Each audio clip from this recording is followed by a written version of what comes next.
we're young. A table full of family for years. Heartbreak, a song that we've both sung, a minor tune that tells a bit of tears. But I won't be a friend who flees.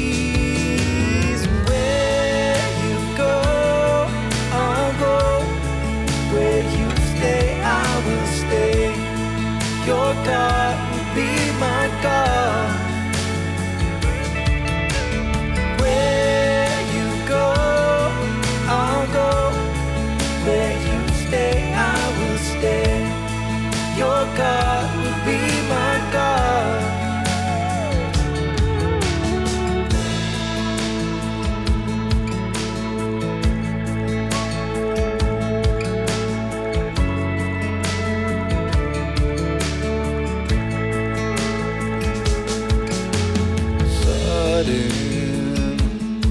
Like a lightning flash so bright, a tragedy transformed in front of me. You listen, still I don't know why, but mercy found me right there in the field. How can it be I've been redeemed? Where you go, I'll go. Where you stay, I will stay. Your God will be my God. Where you go, I'll go.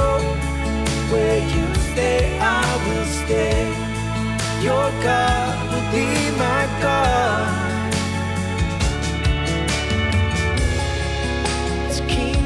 Flows with righteousness. His justice covers me. Oh, it covers me.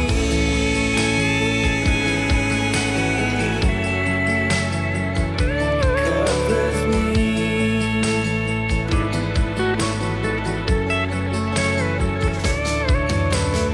Where you go, I'll go. Where you stay, I will stay. Your God will be my God. Where you go, I'll go. Where you stay, I will stay. Your God will be my God. Forever, always.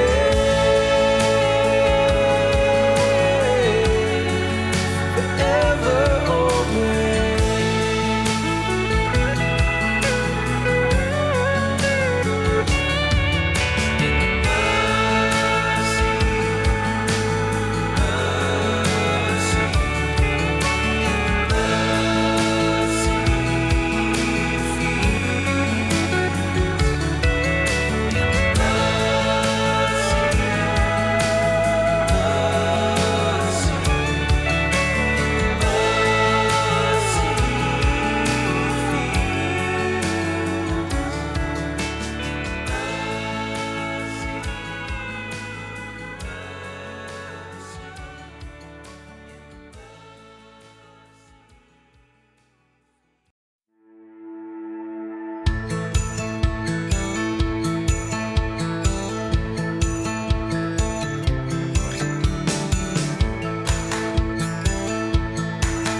nations to bow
Hello, everybody, all four of you, who I do appreciate you being here. I don't have NPC yet on the phone with me because, wouldn't you know it, his brother dropped in just like he seems to like to do every Saturday, or maybe it's not even, sometimes we're on Sundays and he still happens to pop in. And I know he doesn't come in on a daily basis, so let's pray that he can join us soon. I have an Odyssey channel, if you guys are unaware. I think that Odyssey is better than BitChute. Maybe not Rumble, I don't know, I've never checked out Rumble. But I've picked Odyssey because every video I make on YouTube is automatically put on Odyssey without me having to do anything.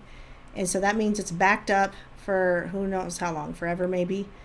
The only things that don't back up is anything, as far as I know, that's over 2 hours. So I believe anything that's under 2 hours, it has backed up all the way back to when I first started doing videos.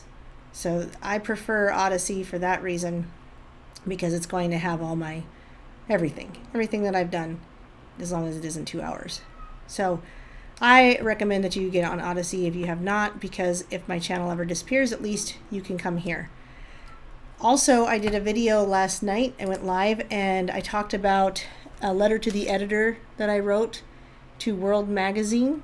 They did a review of the movie Sweet Tooth that was pretty appalling. I read that review. Then I read the letter that I sent to the editor. Then I read the response that they sent back to me, which was more concerning even than the initial review, and which was very funny because the letter ended with, I hope this allays some of your concerns. And my thought was, no, it actually made my concerns even more prevalent. So because I don't know if I'm getting shadow banned or people just aren't interested, either way, if you can go back and watch it and at least hit the like, that helps. If you can hit the like as soon as you come on here, that helps. Shout out to the person that hit the dislike. Maybe that even helps too. I don't know. But if you can hit the like, that's great. And if you don't like what you see, then share it with people you don't like. Hi, Brenda. You know, you can always, say, oh, I don't like this. I'm going to hit the dislike and I'm going to share it with somebody I don't like. But I'm not sure if, my supposed 6,000 subs just aren't interested in the content anymore, or if they're shadow banning, and it's probably both. And I think the shadow banning is definitely prevalent because people will tell me either they didn't get a notification or they didn't get it till I was ending my show. So even if you don't like it, you share it with people you don't like. Also get on Odyssey and follow me there and watch some of those too. Watch them there if you want to. Let's try to give NPC a call. I don't know what's going on. Not really sure I have much else to say. So I'm going to try calling.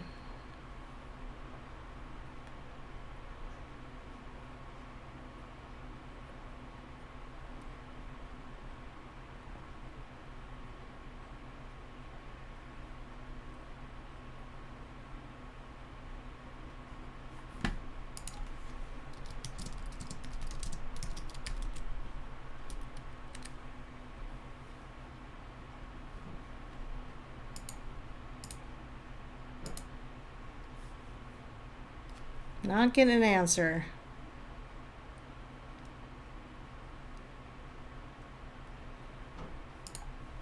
I don't know how long this rings for. Seems to need a never-ending ring. Okay, I'm gonna hang up. I'm not getting an answer yet. That just seems to ring on and on and on. I know he wanted to go over a lot of things, but I don't have the links for those things, so we may just have to,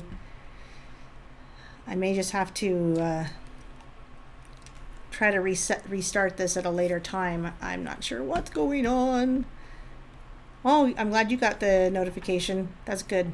I mean, some people are getting them. Anyway, what I guess I'm going to have to do is, I thought he was going to have enough time. I said, I'll go ahead and start. I said, I'll do the 10 minutes of intro. And I said I would just kind of, you guys know I was in Thermopolis. I talked about that last night when I went live. There was a few people that were there to hear about it. I mentioned how I went to Cody, Wyoming on the way, We went to what's called the Star Plunge Hot Springs Resort in, well, I don't know if they call it a resort, but it's a hot springs in Thermopolis, and it was pretty fun. I don't think I remembered to mention the athletic club, did I? That was pretty funny. Thank you, Doc Michael. That is also what I was praying for. I was praying to cast him out. This brother is not respectful of boundaries at all for Mr. NPC. And he shows up and he calls and he knocks on the door and he doesn't stop knocking on the door. And unfortunately today he found his way in before we got started. So that's what we're waiting on. I also did get some new books, Bouvier's Law Dictionary and Knowing Your Rights as a Sovereign Citizen. As a sovereign human versus a citizen of the corporate United States. I'm going to be trying to learn more about that. Interestingly enough, I was doing internet searches on sovereignty versus citizens, and all they try to do is scare people away from sovereignty, noting people like Timothy McVeigh and others, other probably monarch mind control subjects like that. Thank you for hitting the like. That helps. If you don't like it, send it to your enemies. That's fine with me. Appreciate that you're even here, though. Kudos to the person that hit the dislike. It probably helps, too. But I may go on live with, I will be going live with Zen Garcia in the month of July, and I want to talk about the sovereignty versus citizenship and knowing our rights, knowing our true rights, our God-given rights. And that can be difficult because that can put us into trouble with the police if we push back much at all. There's even the possibility of being arrested if we push back at all. And it's not just police, it's security guards, federal buildings, and there's a lot of it's unfortunate to call them amendments. There's all these amendments to the Constitution that can be amended at any time, unfortunately. So what I'd like to do is consider our God-given rights and try to live in such a way that we don't have to. It's hard because none of us really wants to get arrested or spend time in jail or any issues, and it's difficult to push back against police because it's uncomfortable, but we also need to stand up for our God-given rights. Now we know things happen like the Bundy Ranch, and we know things that happen to like a Ruby Ridge and Waco, Texas. So yeah, did you file with Russell J. Gold? No, I got a feeling that Russell J. Gold isn't the be-all end-all on these subjects, and I think that there's more to it than just paying him money to file for something I'm not sure really frees me more. Than I should just already have the God-given rights. I don't really need a piece of paper from Russell J. Gold to free myself from the tyranny. And Doc says, and the wildlife refuge. So yeah, we know that pushing back can be harmful to our very existence. But as I learn more about it, I think if more of us did it, we could really see some change. Unfortunately, a lot of people are scared to do that. I'm going to try calling NPC one more time, and if he can't do this today, we may have to reschedule for tomorrow. I'm going to try calling him. Give it one more try. It's ringing. Oh, hello. Hey, sorry, I'm late. Or am I not? You are. I have just been jabby, just trying to talk until I could get a hold of you. Sorry, I had to call the cops and stuff, and it just got resolved. So. Oh I'm my. Sorry. I don't know what else to do. This is like the 5th week in a row he's showed up and done that. So I don't know. Anyway, I apologize for wasting your all's time. I'm surprised it got resolved that quickly. Well, it wouldn't have if I hadn't called the cops. That's why I went ahead and just did it, because you see what I mean? Like, it's like he does it every single time when there's a show, so kind of want to assume he's doing it on purpose. Yeah. Anyway, I don't want to waste time talking about that. Are you ready? What? I got the bike. Hold on. Oh my gosh. Are you serious? Yeah. You won it? Yeah. Where is it? Outside. My daughter won a bike, you guys. Cool. Oh my gosh. Well, I'll mute myself for a moment and let me get to your screen so I can have people looking at the screen with you, and I'm still here. I can hear everything that's going on, so if you start talking to me, I can answer. I just want to go bring the bike in. I can't believe my daughter just won a bike. How fun. Yes, it's a great thing for the summertime. Folks, if you could please pray for my brother, I'd appreciate it. You know, every other time I've had to endure this, I've just sat and quietly prayed, and that's the only thing that's ever worked. So, I prayed just, for you and your brother before this started, and I got Michael was praying. well, you know, I don't know what else to do. Okay, so let's get cracking on this. We got a great show, I think, content-wise, and I'm not going to let the full moon get me down. So let me figure out how to, I think this is the tab, and the title of the show today is a reference to the, well, Alleged. let's not say the, yeah, I was going to say the alleged passing of John McAfee. And so we'll be discussing this topic, and we got a lot of morsels to share in that regard. So let's get to the first tab. Okie dokie. Oops, sorry, not so much. Had to adjust the monitor. All right, so today is Shabbat, Saturday, and it's June 26, 2021. Adjust the mic here. Okay. And so today we'll be reading from, actually I didn't select these. I had selected Numbers and the Psalms to Tehillim here. But here it's given us Numbers and Micah. So I'll share those real quick in the chat. Oops, here we go. Oh, here's the main page from Chabad.org.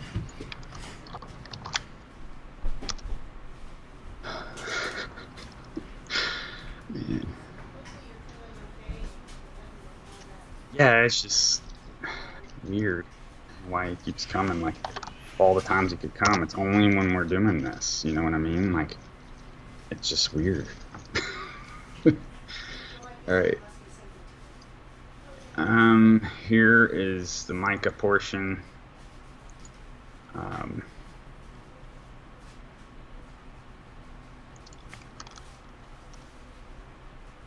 And so, all right, let's get reading a little bit here. And so Balak is discussed here, and I actually don't think I shared that one, so let me drop that one too. Okie dokie. And we're going to read the Jewish history part and a little bit here, because these things tend to go along with the day of the year. That's why I like to review these up to at least up to the daily thought. The daily thought's not always worth reading, but usually this stuff's pretty good. And it helps a lot with understanding how the feast days kind of fit into the year too, so and how they layer upon one another. So let's read a little bit here about the Jewish history.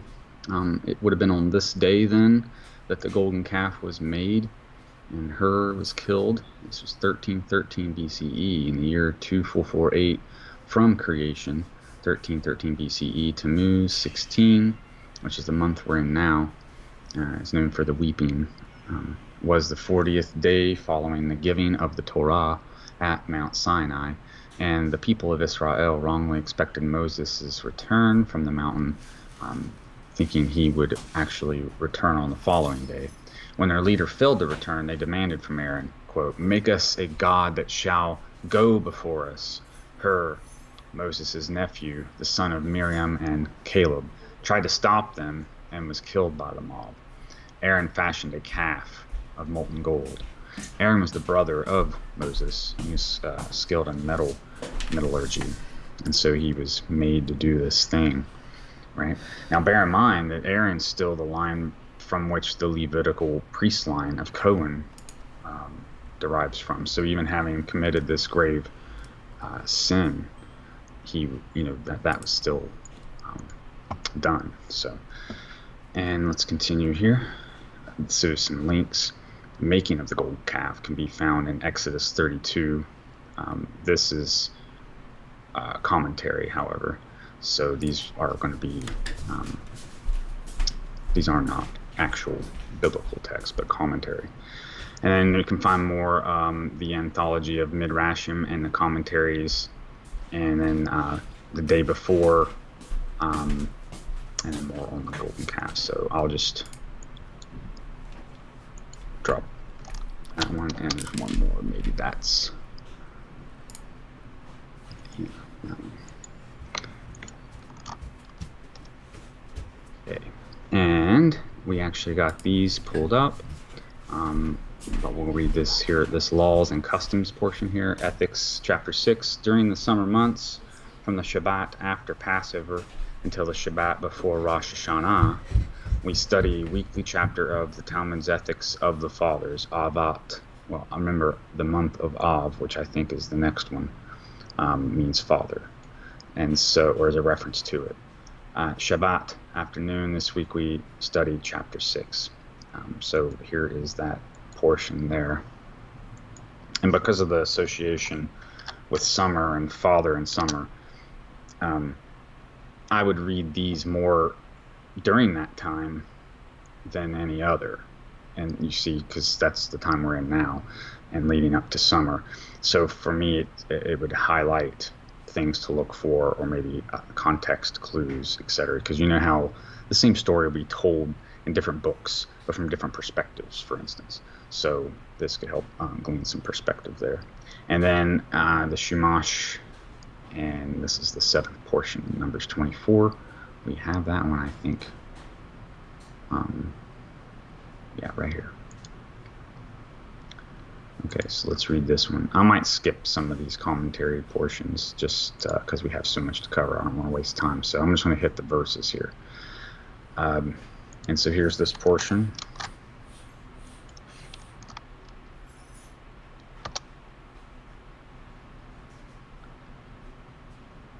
Okay, so chapter 24, verse 14. And now I am going to my people. Come, I will advise you what this people will do to your people at the end of days. Well, he's talking about right now. So maybe we should at least read this part. I'm going to my people, it says, from now I am like the rest of my people. For the Holy One, blessed is he, had departed from him. Come, I will advise you what action you should take. What is that counsel? The God of these people hates immortality, thus entice them to sin with your women, as it relates in the chapter of Shalik. I think it's Sanhedrin 106a. The proof that Balaam offered his counsel to cause them to stumble through immorality is that it says, quote, they were the ones who were involved with the children of Israel on Balaam's advice, 31:16. What this people will do to your people. This is an elliptical verse, and it means I will advise you how to make them stumble and tell you how they will punish Moab at the end of days and crush the princes of Moab, verse 17. The Targum elaborates on the abbreviated Hebrew. So Moab is like where your modern day Syria is, and of course I don't know if this particular mention of 17 happens to be the same as in Isaiah, but the desolation of Damascus would place that in the same geographic region as Moab. In fact, chapter 16 talks and Isaiah talks a little more extensively about Moab and the refugee crisis, which we're dealing with a lot of that right now too. So you'll see a lot of these same themes every time the birth pangs begin. The same fruits are there. Okay.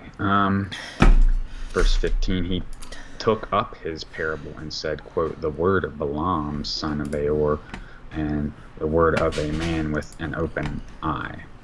Well, that is quite interesting, right? What could this mean?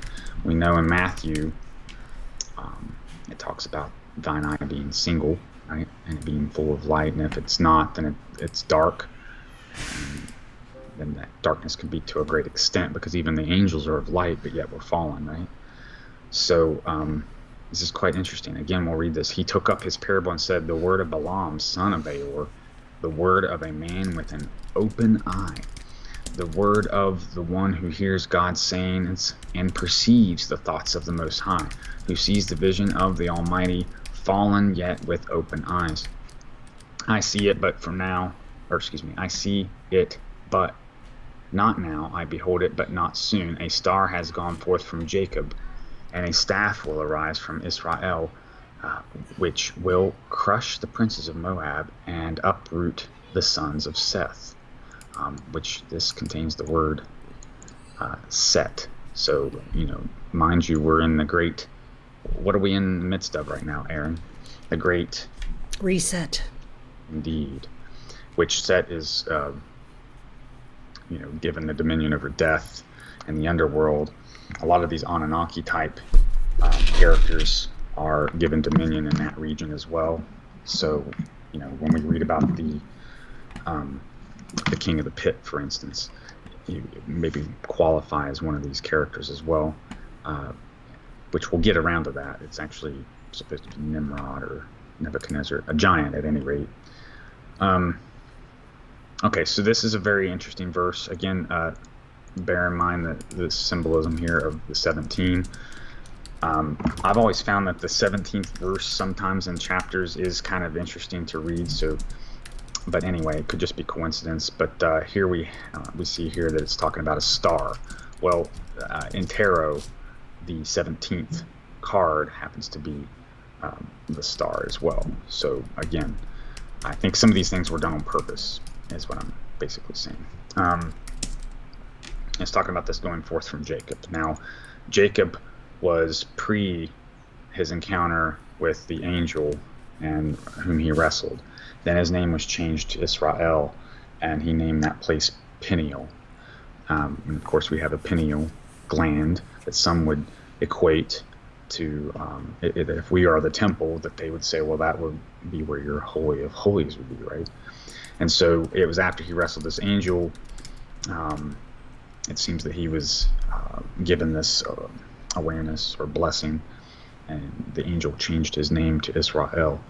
And so he named that place Peniel, which means a place of encounter with angels. So the ability then to perceive God's sayings and try and contemplate his thoughts, meditate. So why does he have these rules, or why does he prefer this way, rather than balking at it and saying, oh, well, I know better, right? Well, there would be the wisdom instead of trying to understand why. Because lest we fall and lose our sight, right? Okay. This might be interesting to read here. So I'm sorry I got ahead of myself and said I wasn't going to read these, but these commentaries are kind of good here. I see it. I see that prominence and greatness of Jacob, but is not at present, only at a later time. Remember the Israel, or Jacob's trouble, right? Remember, he waxes lean, for instance. A star has gone forth, as the Targum renders an expression similar to, quote, he has bent his bow. Lamentations 2:4. For a star shoots out like an arrow, an old French destined, as if to say, his good fortune shall rise. So, think of like shooting a bow upwards into the heavens. And a staff will rise, a king who rules dominantly. So think again, Aaron and the Cohens. It was the almond rod that gave forth leaves and blossomed and gave forth almonds and fruit. So this could be kind of a reference to that. We also see sometimes references to the bough, or maybe a branch, as a reference to Joseph as well, being fruitful by a river. You can find some of those types of references in Genesis 49. Which will crush, we're continuing here, which will crush the princes of Moab. I am reminded of the rod of iron that breaks apart nations. Perhaps that is an equivalent as well. This refers to David of whom it says he quote laid them on the ground and measured 2 cord lengths to put to death. And here we have to uproot. So again, when you think of people as trees or family trees, somebody's house or their legacy as a tree. And so to be uprooted is to have their name stricken from the record, right? To no longer share in the fame of the name. That is the principle of Hashem, right? Again, we see when Christ curses the fig tree from the root upward in Matthew 24, when we read about the parable of the fig tree. So again, that was a form of uprooting, but with drought and great dehydration, it seems. Okay, so to uproot here, it is a term of digging. I dug to the hole of the pit which you were dug out. Kings 19:24. Again, another Joseph type reference here. We'll also talk about the Cobra pit here a little later. We got a vignette here on the YouTube to share. But it's from G.I. Joe, actually. Here we'll continue. All the sons of Seth. It says here, all the nations, for they are descended from Seth, the son of Adam, the first man. I didn't have quite enough time or even space, or I'll try just have to share it next time, but I've been finding a lot of pictures of the peacock. The peacock is getting really popular here lately. Have you noticed, Aaron? I don't notice. I don't know that I've seen it, but you're seeing things that I don't see. We see different things. The peacock has up to 170 eyes on it, by the way. Oh, from the feathers. Yes, and I think that very well could represent each nation on Earth. So I think that this Seth thing is probably the peacock in question. And so this would represent all the nations on Earth being one beast blood. So I think the vaccine is an attempt to do that. I have to say something since you said beast. I posted it in the Discord today, but nobody responded, so I don't know if anyone saw it. That Netflix has a show coming out, a dating reality television show called Sexy Beasts, where people dress up as I heard about that today. literal beasts, and even one woman dressed up as the devil. Well, of course. It's their excuse to be totally void of any kind of morality. So they're beasts dressing up. So now we've got the chimeras of Sweet Tooth, which I did write a letter to the editor, and I did cover that last night and go through how awful his response was to my letter. The review was bad enough from this magazine that I mentioned last week, and I said maybe I'll write a letter. Well, I did, and the man's response was even worse from a Christian magazine. But now I've got Sexy Beasts, beasts dating on a dating reality show. But anyway, back to you. How can it not be the end, Aaron? I mean, it says in the days of Noah, and what was going on, Yeah, that's How close are we to? Which is what I said to this guy when I wrote the letter. I said, how can you act like this is a feel-good show when these are creatures that are as in the days of Noah, as a alleged Christ follower? And what he did do is he responded immediately with his credentials, where he got his degrees from and what he studied. And I was like, I don't know how that helps. I think I would have been more apt to listen to you if you just told me you read your Bible. Anyway, back to you. Well, people like to talk about their college degrees and stuff too. It's some type of self-exaltation type thing. It's like the left-hand path, a fruit of the left-hand path to proudly proclaim your credentials, right? Just proof of your indoctrination, I suppose. Okay, so keep your eyes out for the Peacock. It's basically some new app I keep seeing it's being advertised on the Instagram largely. So it's like QB. You remember that QB thing? That's what I call it's like Q some people. Type of television. No, it's some type of television app. They had various types of shows, and so Anyway, the Peacock thing will give you access to a lot of these different shows that are probably chock full of programming. After all, that's why they call them programs. But the One Blood Nations thing, that's the term Goyim, refers to all the nations, and so that's why they're not supposed to take after the nations, is because each of the nations is governed by a different spirit. And this is where in Ezekiel, where we learn about the principalities, so on and so forth. So, there'll be some that are set up on earth to rule, and so within their domain, they'll have a certain influence, right?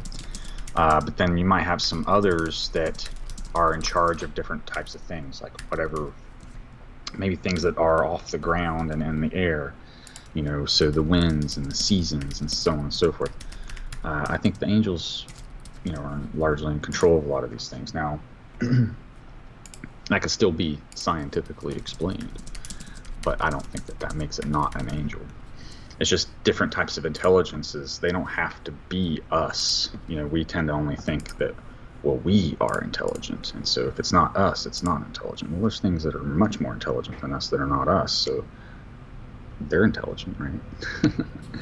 So, Right. in other words, like, imagine an animal, but this animal had the ability to create wind gusts, and it never died. To me, that would be kind of like an angel, but we can't see it, right? And so some of these entities are monstrous in size, and in the Bible it depicts some of them as being tremendous in size. And so they are very much associated with this concept of being giants. So anyway, bear that in mind, because we're going to be talking about the giants here in a minute. Actually, in like a couple tabs. Okay, so another theme you'll see come up a lot is Edom. This is a lot of times associated with Rome and things like that, which, remember, Fauci is Italian for sickle, which is a harvesting implement.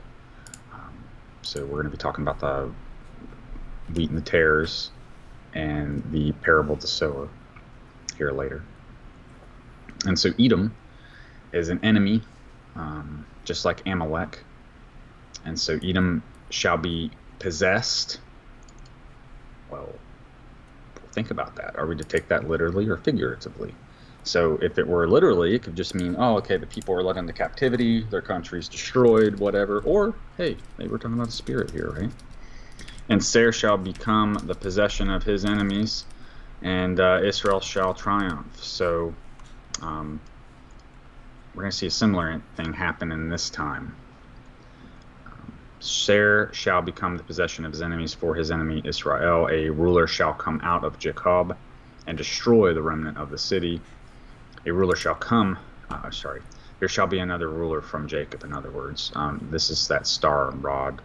And so of the most prominent city of Edom, that is Rome, he says this regarding the King Messiah, of whom it says, quote, and he may reign from sea to sea, reference to Psalm 72:8. And the house of Esau, which again, this is kind of a lot of times related to Edom, shall have no survivors. Obadiah 1:18. And this is from the Midrash Agadah. And so when he saw Amalek, he took up his parable and said, quote, Amalek, the first of the nations, and his fate shall be everlasting destruction.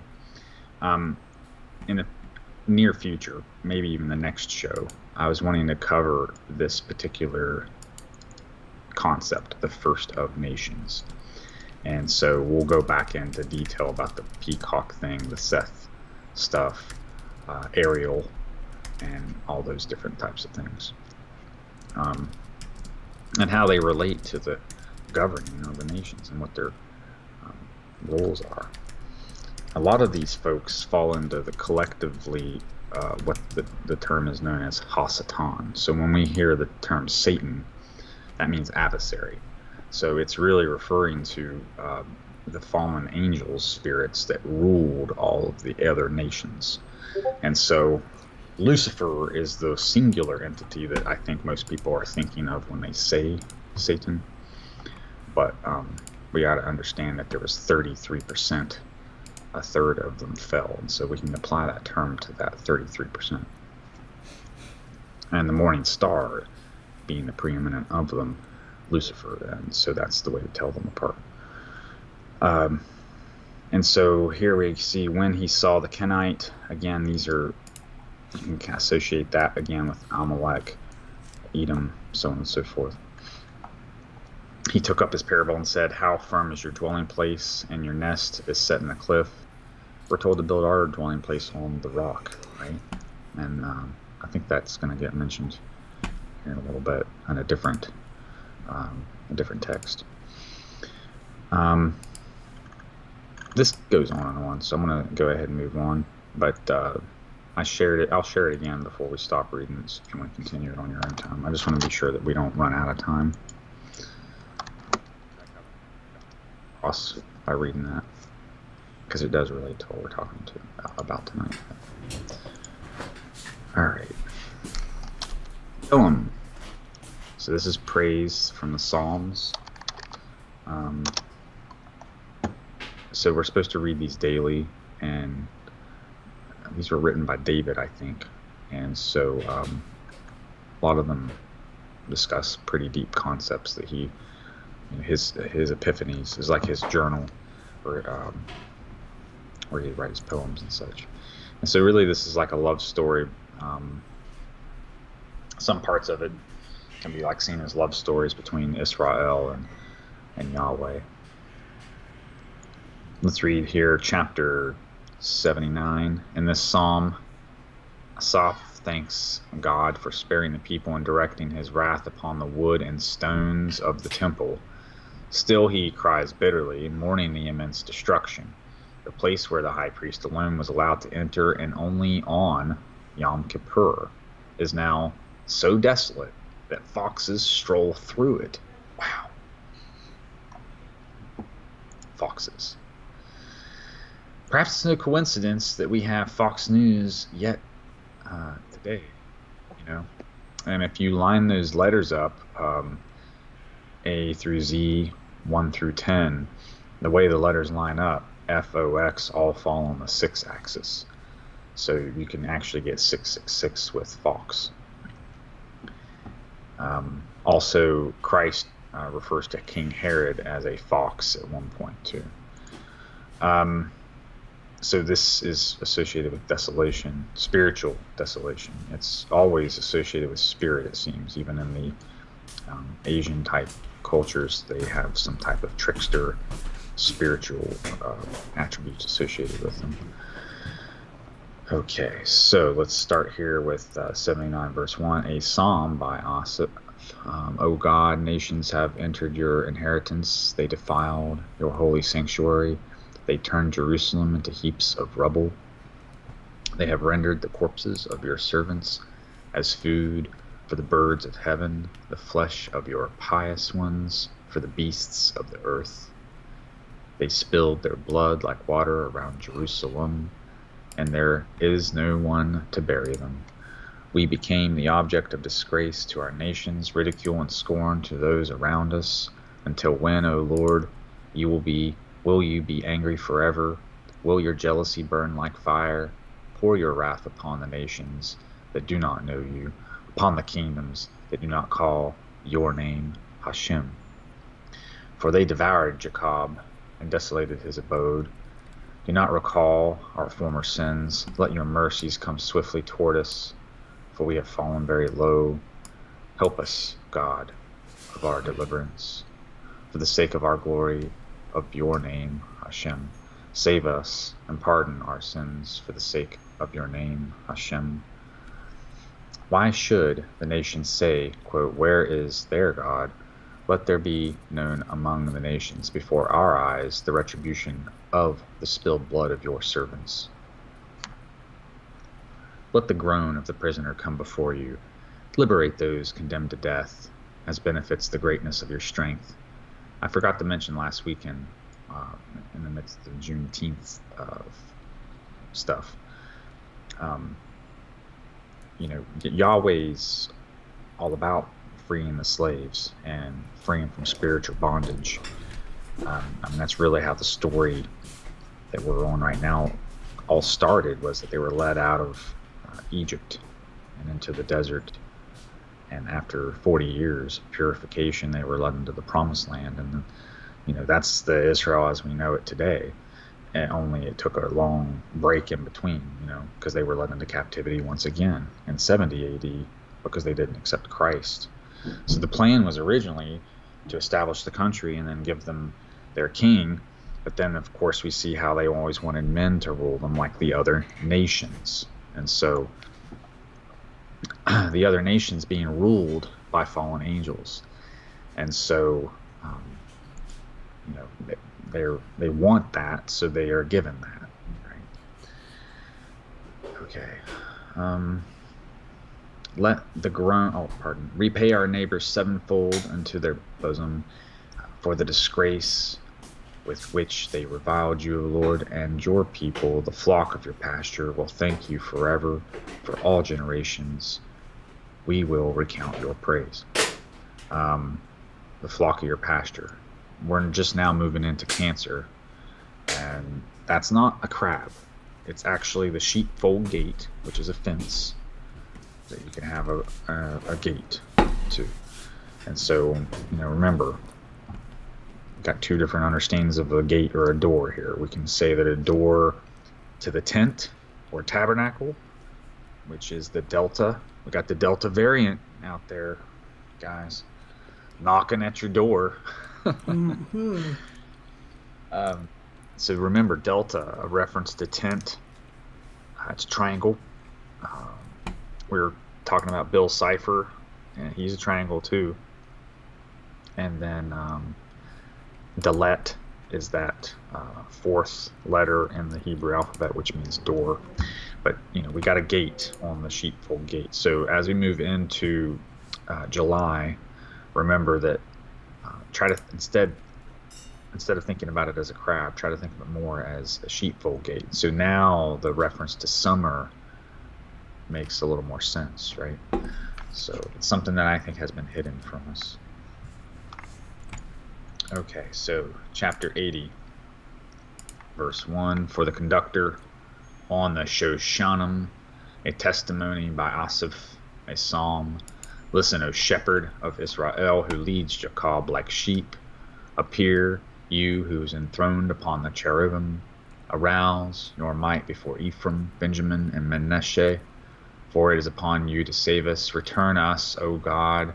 Cause your countenance to shine, that we might be saved. Moses, his countenance shine when he come off the mountain. Verse 5, O Lord, God of hosts, until when you fume at the prayer of your people, you fed them bread of tears and gave them tears to drink in great measure. Again, Tammuz is associated with the tears. You have made us an object of strife to our neighbors. Our enemies mock to themselves. Return us, O God of hosts, cause your countenance to shine, rather, that we might be saved. This reference to being saved might be a good time to go ahead and talk about that. I'll share this real quick. Being saved as if they were fruit. And so, a popular topic in this regard are the 7 species. And so when we read about these parables and the feast days, obviously you can find some other things mentioned at times, but these are kind of your staples and what we're really known for being produced there. So anyway, I didn't plan to take a lot of time to go over this because we've actually reviewed it in the past, but it's something that I need to review as well, because there's always something on here that will pop out at you that you didn't really notice the first time or whatever. So I just encourage folks to check this out. Dates especially are very interesting because they come from the palm, and the palm is there's a lot of symbolism involved there. Shorter? And so let's get back to this. Goodness. We're finished with that one.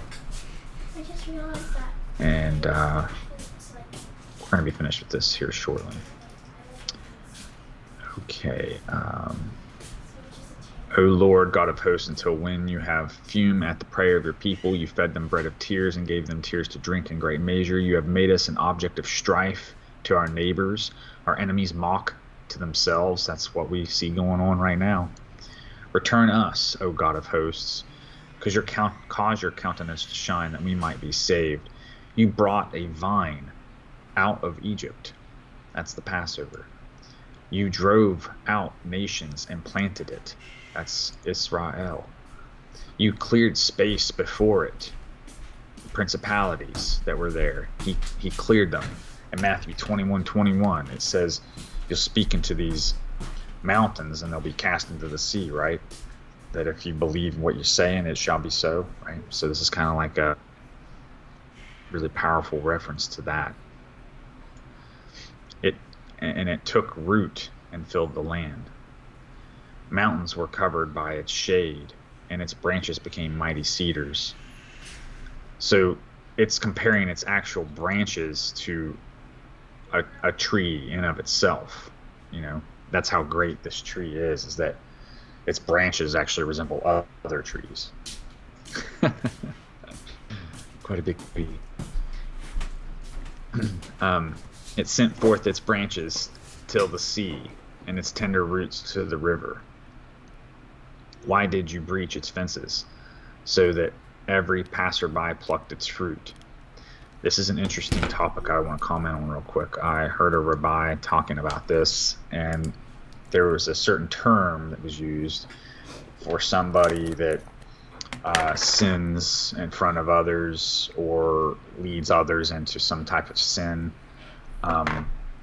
like something that they're unfamiliar with, especially because then he says it's like they call that breaking the fence.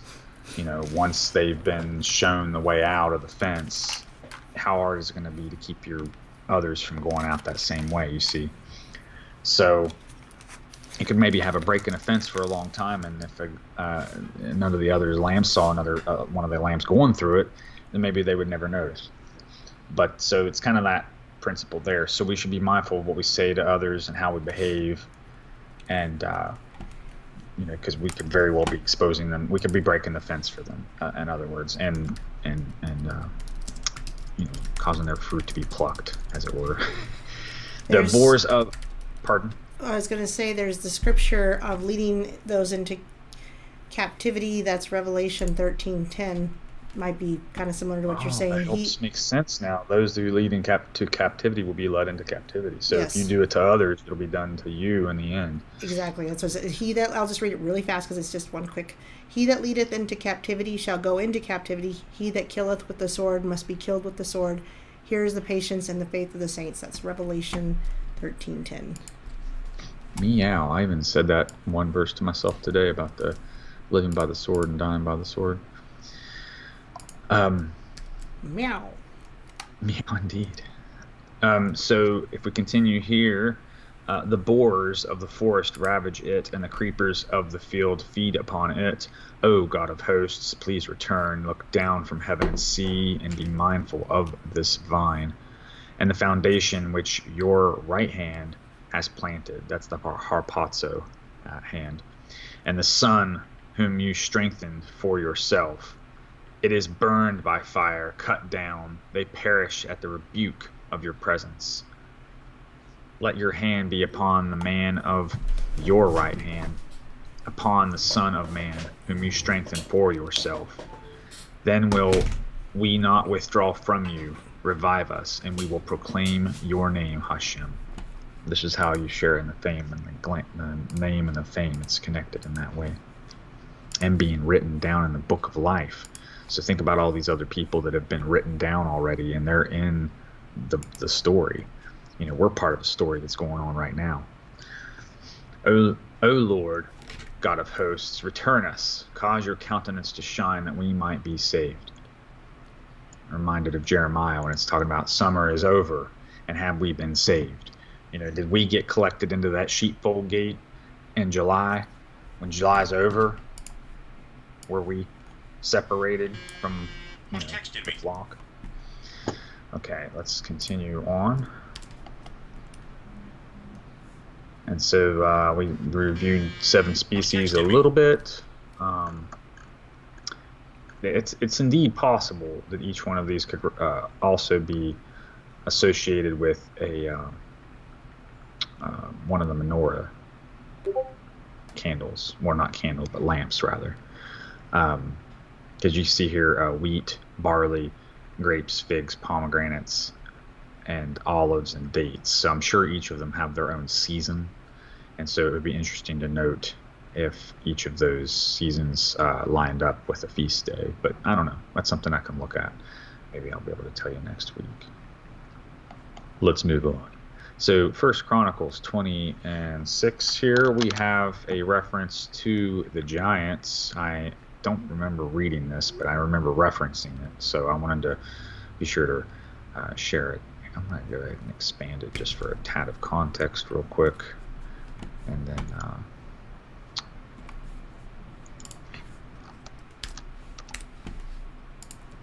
okie dokie. 1 Chronicles 20. All right, verse 6. And so we're still talking about David here and how he's slaying a lot of these folks. And so let's start with verse 5. Oh, actually, verse 4. Philistine giants slain. Remember, we're going into the giant topic here. So 2 Samuel 21:15 through 22 is another reference. So let me go ahead and share that one. We're not going to read that one, but that's another reference it's saying here. And it came to pass after this that there arose war at Gezer with the Philistines, at which time Sibbachai and Hushathite slew Sippai, that was of the children of the giant, and they were subdued.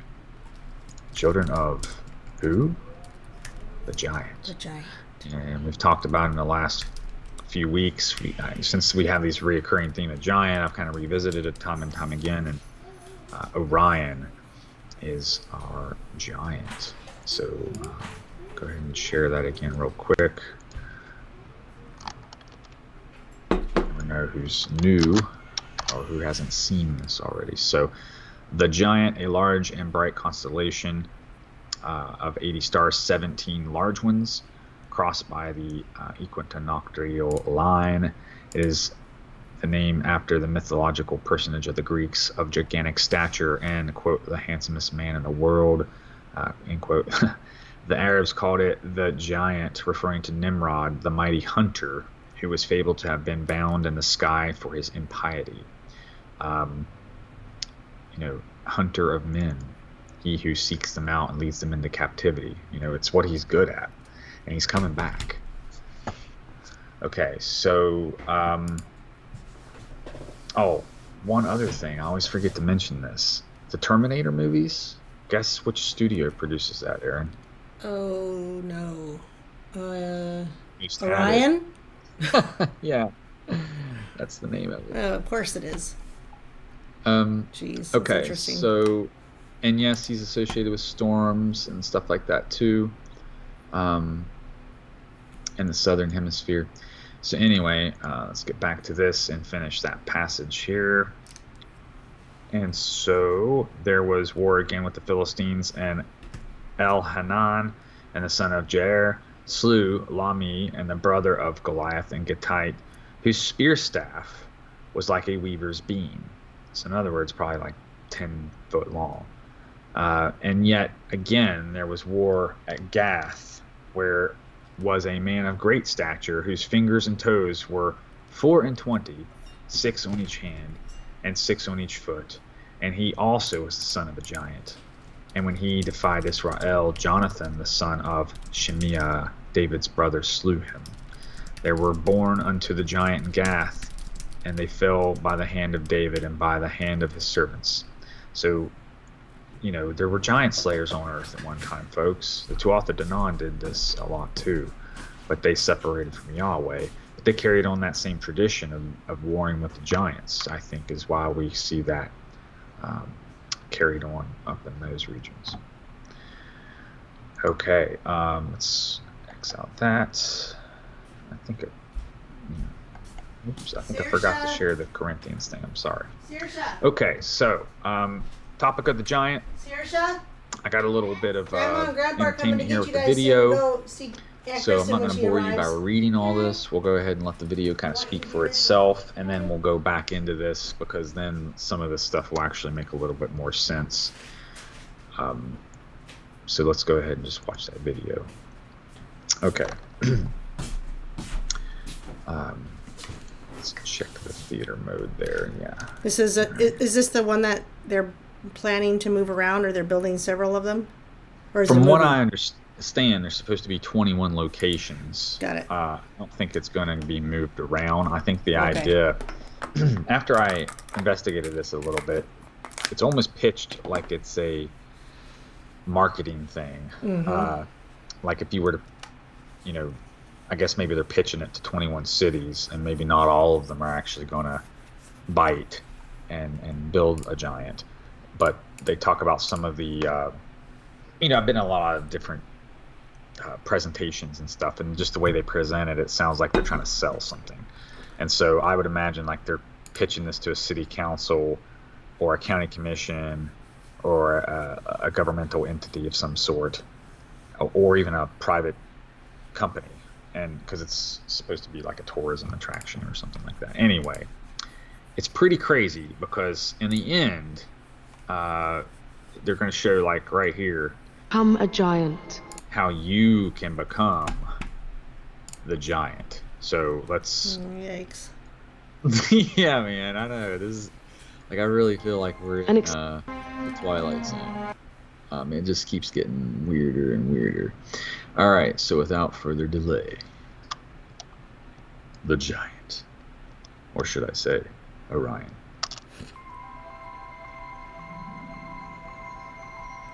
If at first the idea is not absurd, then there's no hope for it. Albert Einstein.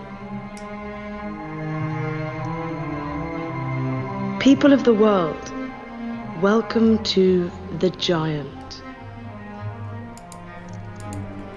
The visitor attraction for the 21st century. The exhibition space featuring the giant experience, a glorious celebration of the great men and women of your country, inventors, artists, scientists, celebrities, and athletes. The viewing tower. See the city from the shoulders of a giant. The roof garden. New dimensions in retail, gastronomy, and special events for diversity of occasions. The world's tallest moving sculpture. Its head moves. Its arms move. It speaks and sings. A place to behold heroes and superheroes. And make coffee. A space to celebrate the great and the good. The game changers. The icons of your city and country. Every hour, the giant transforms into an extraordinary person. From sports, science, characters, your favorite heroes, and recites poetry and words of wisdom to the crowds below. A space to celebrate the great and the good. The great men and women who have made this world a better place to live in.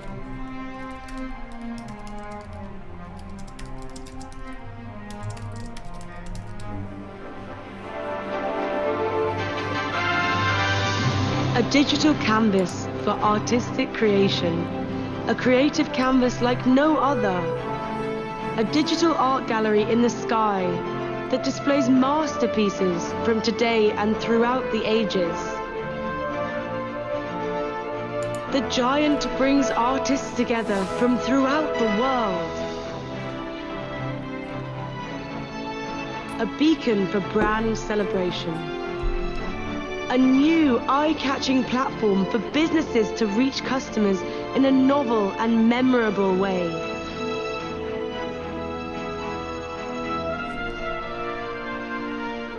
a giant opportunity. A business model that delivers world-class experiences and world-class profits. An economic stimulator that enhances tourism, job creation, footfall, and commercial activity in the city. Join the Giants movement. The world's largest selfie. An homage to human potential. The world's most awe-inspiring selfie. Visitors are scanned and instantly become a giant. An experience to share and remember for a lifetime. There's nothing like it on the planet. Imagine you can be the giant. The giant transforms into a stage and a backdrop for festivals, concerts, performances, and special events. Let the party begin!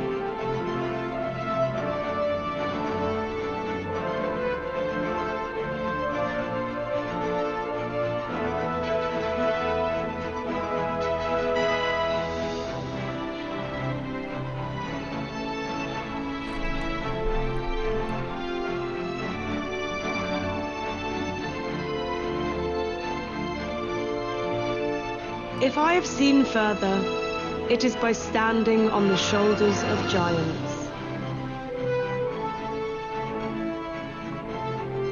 The Giant. Coming to 21 cities in 2021. Awaken the giant in you.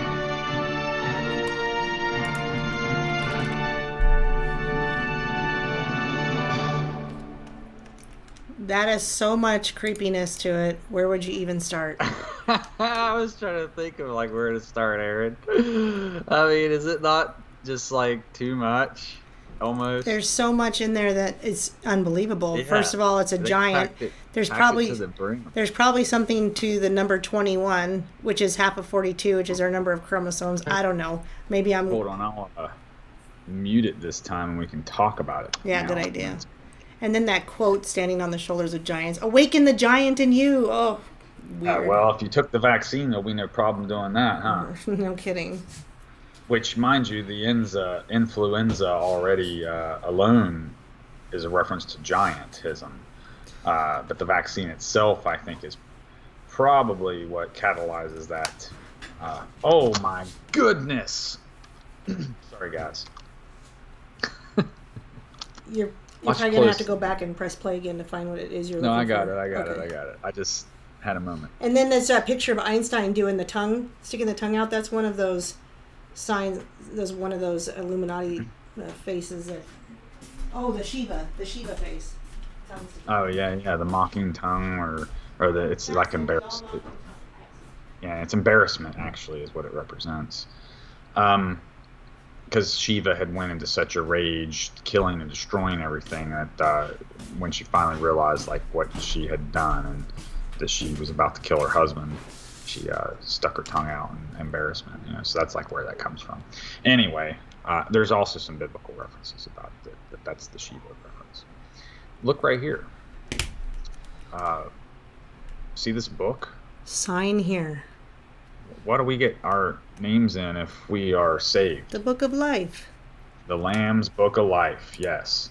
So, think 21 giants all over the earth, and they all got a book that you can sign where you can awaken the giant in you and become the giant. I mean, what's more vain than creating a huge image of yourself like that? Right? Like Heaven 77 says, you'll become as gods. Yeah, exactly. So you want to be like the giants that ruled us at one time, right? To them, that's insolence. It deserves death. So they can't have that. So anyway, I just wanted to point this out because think of what these things are going to become. Entertainment. Saoirse, make sure you already get your means like an shoes ready. entrancement or like a captivation of the mind. And so these places are going to become places for footfall, which that means foot traffic, right? So what good's a temple if there's no people in it, right? So, but all the people are going to be there masked, right? I know where my. And of course they're going to I check know where it. my sandals Show me your are. papers, so on and so forth.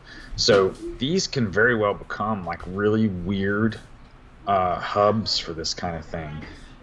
We've already seen where the concerts were like, what was it, $999 if you weren't vaccinated, but if you were, it was $18 or something like that. Wasn't that a few weeks ago? Different types of incentives like that. So like think if they, like you can come and see the Giant at a discount, but if you don't have your vaccination certificate, you got to pay more. Of course, you'd be the only person there that didn't have a mask on probably too, you know. So just think about how that all relates to the influenza and the lungs. I'm so sorry, I should have been playing this.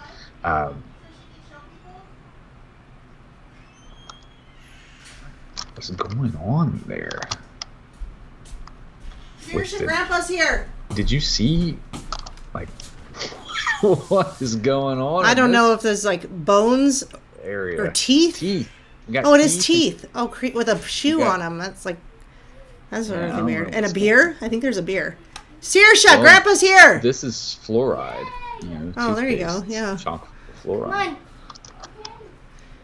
I don't know if those are supposed to be bones before the teeth, but that's really weird. Oh, maybe they were art pieces. Oh, well, looky here, fighting giants. So they're even like coming right out. David and with it. Goliath. There you go. Yeah, I mean we're just reading about it. Now look, the signature stone, the pineal. I think this represents the pineal.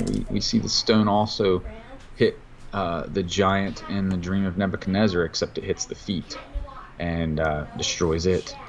And so, you know, this is over and over and over again. His name is Chat Noir. Giant. Oh, what was that? Come on, Chat Noir. Giant super stars. See? Stars. Yeah, superstar. And remember, influenza is influenza of the stars. Bye. I'll be over soon. The valiant little, Bye, Chat Noir. catch what that is, but the valiant little something. Sherry says, "What is this?" And just to give her real quick, you'll see Sherry because we're reviewing the video, but it's that big giant they're taking to 21 cities. So, all right, keep going. Yeah, 21 cities will have the opportunity to construct this giant, and it's supposed to be some type of marketing thing, like it'll attract basically worshipers.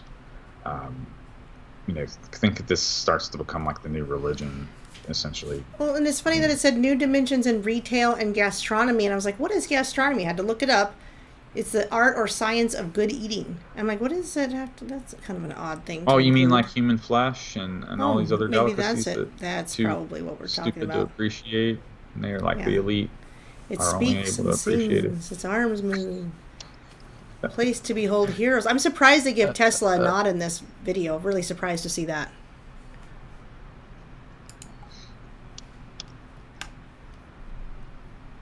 Okay, so we got Ronaldo, Michael Jordan here, Bulls 23. So that's your 23 and me. 923. Well, and 923 also is that Revelation 12 sign. And remember the bulls, there's the Apis bull in Egypt. They buried them. That's what started the trend of embalming the kings and pharaohs. Oh, okay. And the golden calf kind of thing too.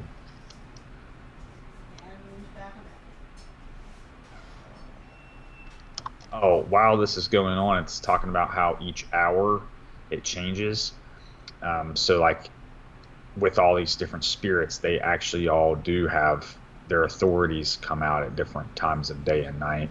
So it is kind of like with spiritual eyes, like a lot of these things they were saying really were jumping out. Like I really do see this as becoming a temple of like a place of worship. And I wonder how well it will catch on. I had that thought too, where I wonder because they want people to have them at events as a Well, backdrop too. And the reason I say that is listen to how they say it here. I'll put the sound on for this one. Into an extraordinary person from sports, science, characters, your favorite heroes. Favorite heroes. So like how many people worship Bill Nye the Science Guy? And that other Fauci. dude is always talking about Sickle man. Fauci. Sickle Or just man. any of these idiot scientists out there that just Oh, comment on you're thinking of the guy from space? Neil deGrasse Tyson or whatever. But there's it's like also these the people guy probably that- don't even have anything related to science in their house as far as books or No. anything, but they probably just sold their soul to the Illuminati and they're like, here, now you have to pick what job you want. And it's like, oh, okay, I'll be the science guy. Yep. Yeah, I think that's how it went down.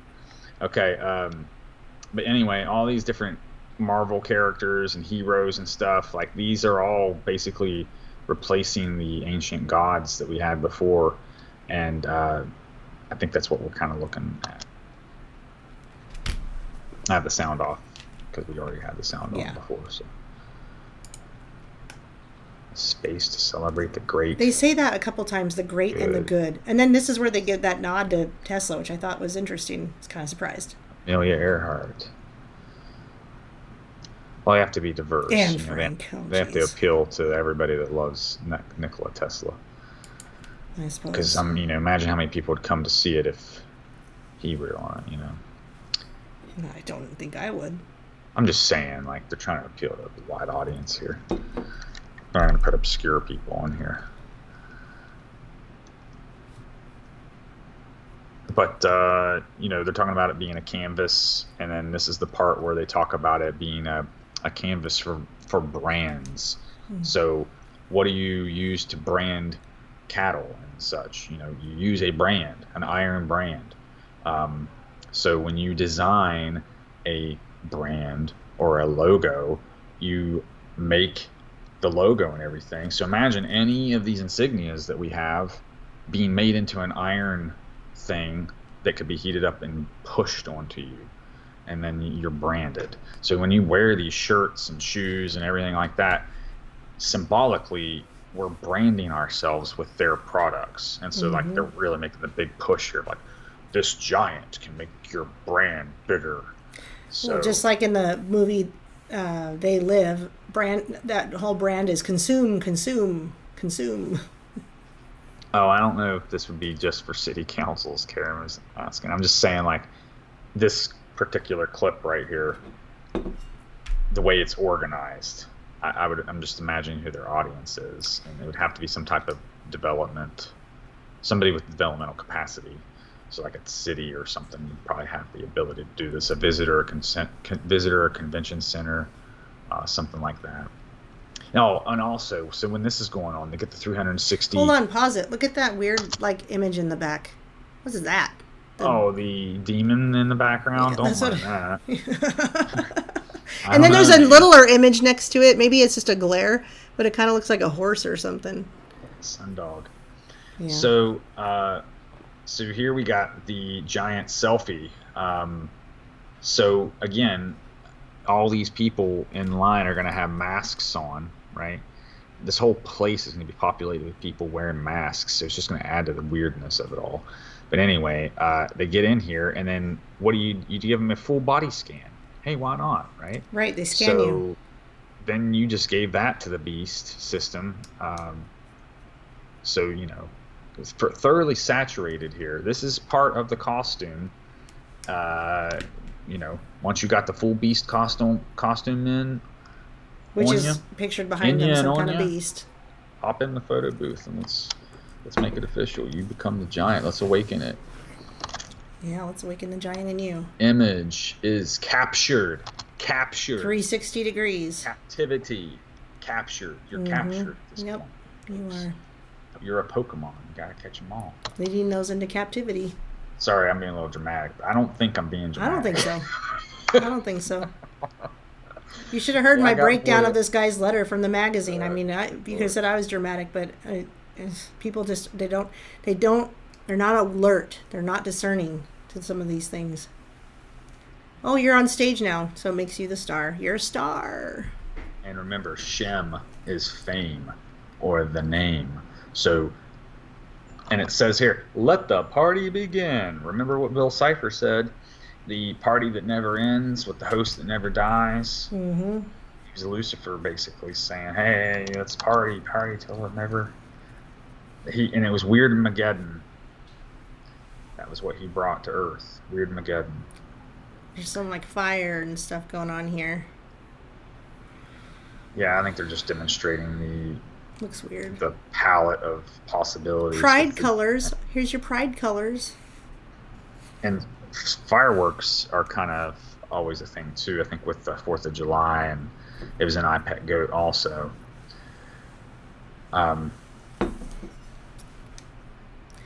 Isaac Newton And, stood on the shoulders of giants. Maybe that's how he got some of his information.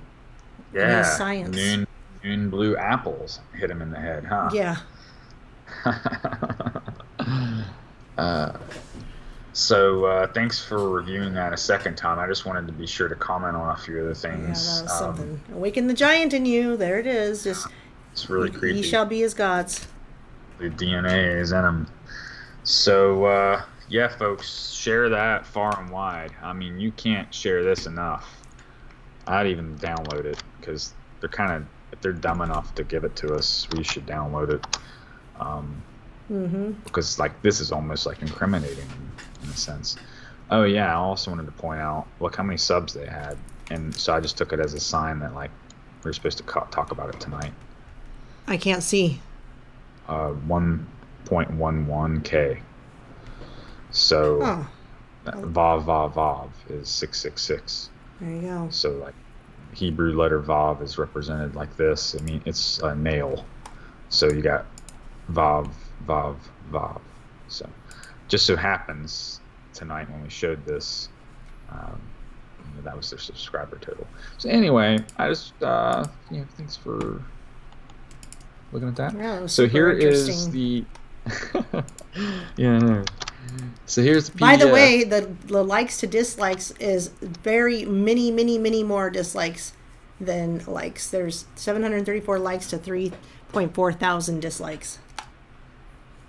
Oh, kind of like a Joe Biden video, huh? Yeah, exactly. So that's why I'm saying I wonder how well this will really work. Well, they're going to cram it down everybody's throat, just like everything else. I mean, this is only to suit the morons out there, not the people with brains in their heads. Yeah.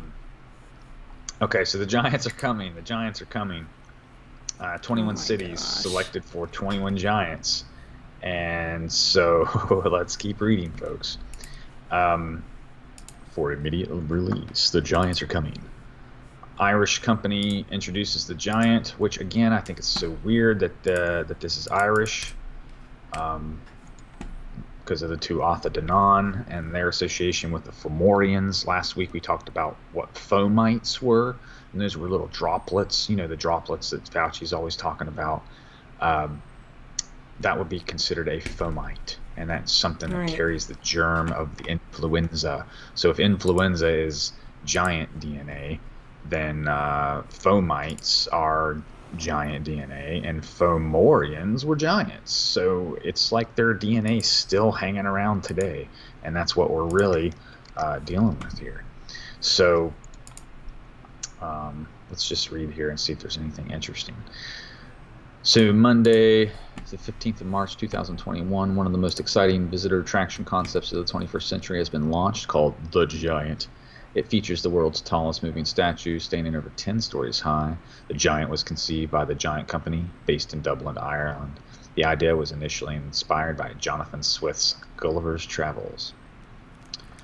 Supported by Enterprise Ireland, the Giant Company is engaged in CBRE, the largest commercial real estate company globally, to identify possible sites for the Giant, which includes the multi-story statue mounted on a plinth housing of a novel exhibition. The Giant's arms and heads can move to a diversity of positions, and its patented skin, a matrix of millions of programmable LED pixels, gives it the ability to instantly take the form of any man or woman, boy or girl, from historical figures such as Albert Einstein or Amelia Earhart to stars of today, from Lionel Messi to Beyonce. Every hour, the giant will transform itself into an exemplary man or woman, and will also have the ability to speak or sing to the crowd that gather below. They anticipate people gathering at the feet of these things. I mean, this is literally Revelation 13. I mean, can it not? I mean, let's just read that. This is ridiculous. Get more out of that than we are out of this. So we already watched the video. Let me find the particular one I like. Since we're only reading that, I don't guess it matters. Okay, so let's go ahead and give it a read here. Then I stood on the sand of the sea, and I saw a beast rising up out of the sea, having 7 heads and 10 horns, and on his horns 10 crowns, and on his head a blasphemous name. Now the beast which I saw was like a leopard. His feet were like the feet of a bear, and his mouth the mouth of a lion. The dragon gave him his power, his throne, and great authority. And I saw one of his heads as if it had been mortally wounded. Well, JFK appeared there a moment ago. And his deadly wound was healed, and he appeared there without a head wound. just say. And all the world marveled and followed the beast. Interesting that you said that. So they worshipped the dragon who gave authority to the beast, and they worshipped the beast, saying, "Who is like the beast, who is able to make war with him?" And he was given a mouth, speaking great things and blasphemies, and he was given authority to continue for 42 months.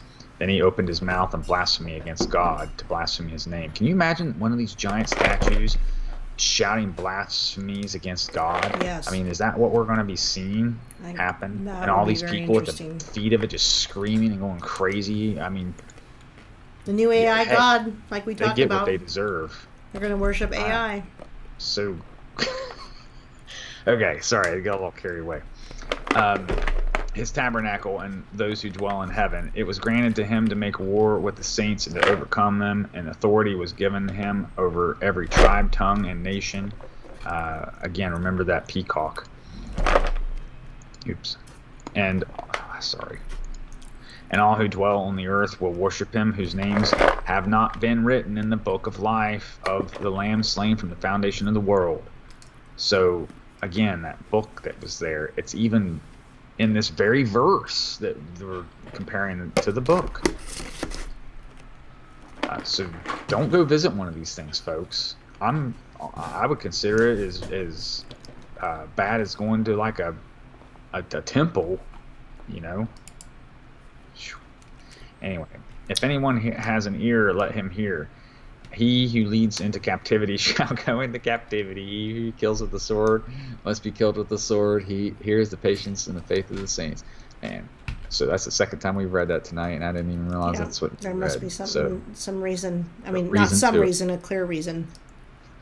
Now, check this out. So the definition of imago, because I got to thinking, well, what about this image business here? So, and I think I saw this on a YouTube video or something. But anyway, I looked this up, and this refers to an insect in its final adult, sexually mature, and typically winged state. An idealized mental image of another person or the self. So either way, guys, we're in Revelation, because this is Revelation 9 right here. We're talking about locusts coming out of the pit and them having a king over them. Well, they can't very well be flying around unless they're imagos, right? And here we got that same thing referring to the image of another person or self. So whether you worship someone else or yourself doesn't matter, because if you're not worshiping God, you're not giving glory to him, and it's the same results. So I must say, this is fascinating. So let's read the context here. Other species such as grasshoppers and dragonflies experience incomplete or single metamorphosis, which involves 3 stages of life: egg, larva, or nymph, and adult or imago. So a new species will emerge, right? After gestation of 17 years, the cicadas emerge, right? And so they are imagos at that point. And what are they doing? They're spreading their genetic material all around. Well, that could very well be what this vaccine is. We don't know whose DNA, whose seed is in that The thing. fomites are in there, man. Exactly. It's The program, giant. the programmable Seed of the magnetic nanobots. I mean, why people think it's even killing people? Well, you're putting the giant seed in you. The Bible says that that we won't mix with them, first of all, and that there's enmity between our seed and that. Right? Sorry, I got a little worked up. But as you can see, this is very much interesting here. It also refers to ghost. So Latin larva taken to mean ghost, and pupa, doll, being in a sense illusory. So a doll is like a vessel, an empty shell, or a ghost is referring to like a spirit. I mean, folks, this is interesting stuff, very spiritual in nature. We're talking about influenza, we're talking about imago, or the image of the beast, and how it connects. This is pretty incredible. Okay, so chew on that, share that, because this is something that can connect, again, like I said, to Revelation 9, but also Revelation 13. But, Do it again. What? No. let's move on. Dude. No, this one. And then again, the influences. I mentioned how that broke down to influence of the stars and how that equates to Pleiades, possibly Orion, how they can bring plague, and they're allowed to take life and do things. I mean, that's their job, is to do the things that they're like let off their leash. Boom, there they go. And then until they're called back with a whistle, come on back, boy. And then they put them back in the pen. But that's what we're talking about here with the Pleiades and Orion. And so this 8th king in Revelation, when we see here, he's talking about how he's loosening the bands of Orion. These are the tyrants that he sends to lead into captivity. And so we're going to have 8 of them, and the 8th one's coming. But in other times, when he just wants to punish or periodically plague or whatever, sometimes they're coming from the Pleiadians, I think. And there's probably a score of other ones. But anyway, I'm just trying to make this stuff real for you folks, because these words are still being used today for a reason, I think, because there's truth in it. Okay, so this is Sailor. Apologies to everybody because I forgot to change my mic, so everybody heard me yelling at my daughter that it's time to get your shoes, and everybody heard me yelling. Well, I didn't hear it. Yeah, I've got the right mic for you, but not for everybody else, so my apologies.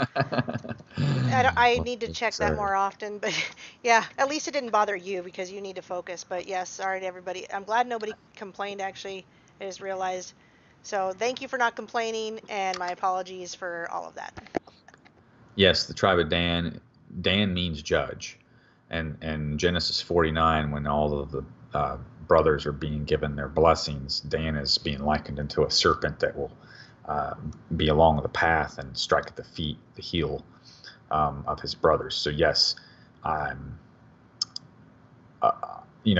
that Irish connection, it would seem to be that this judge that comes back to do this thing could very well be an Irish type giant. Who knows? But there's some weird connections there. I'll share them as I discover them. Anyway, this is Sailor Moon, which is some type of cartoon anime deal.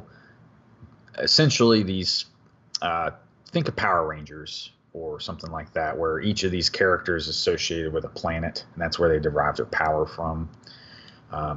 And that's all I really need to tell you to make this make sense. And so what we're going to see here is that one of the villains, I think they might refer to her as Beryl, but anyway, she's got earrings on, and she's wearing symbols of Eris, which is the goddess of discord, and she's colored green. So a lot of times you'll see Lucifer associated with green and chaos and things like that. So anyway, she creates this virus, and she's putting it out into the world, and she describes it as being a dark energy, and it's basically it's magic. She's using science and magic together. So she's using like science to get the magic spell in people, and then this is feeding some. I don't have enough of this to fully understand the story, but they have some type of homunculus giant thing growing, and it's like the more people they infect with this virus, the bigger and more complete this creature gets until it's finally able to be awakened. And so I think this might very well be the king of the abyss that we're talking about in Revelation 9. So do you have to go? You were yelling at the kids. No, I was yelling. No, sadly, Oh, I was it just yelling occurred at the to me I should girls. ask. No, I was yelling to the girls to get ready because Grandma and Grandpa were picking them up, and that means I was yelling directly into the microphone while I thought I was muted. Well, directly into the microphone, yeah. Okay, I can understand that. But Yeah, a little hey, embarrassed. man, I'm amen. sorry. You got children, you got to parent them. Well, and luckily, Uh, no one said anything, which tells Baruch me that no one was bothered by it. So, amen. Praise the Lord.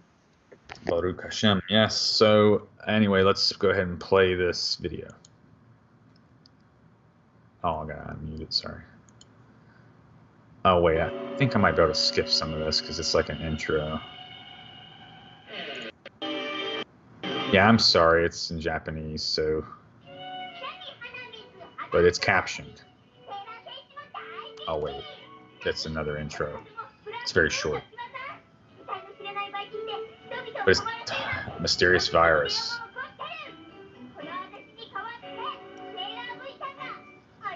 And of course, the Sailor Scouts are, they're there to punish the evildoers. But if you notice here, it's Christmas. And here we got the X, right? And it's within a yonic wreath, which is a female symbol. So we got, and this is also associated with the Tuatha De Danann. They would have wreaths with a cross in them like this setup. But this holiday, Christmas, is also associated with Nimrod. So I wouldn't normally call Santa Nimrod, but in this case, we could kind of equate him to Nimrod. But anyway, notice how everybody's wearing masks. And it's on Japanese or whatever, so just read the captions so you see how it's like giving medical advice on the television. I'm sure no one will notice that this cold is related to dark power. So how could we reread that sentence, Aaron? I'm sure that no one will notice that this Fovid? influenza is related to dark power. Dang, That's I guess. kind of how I'm reading it.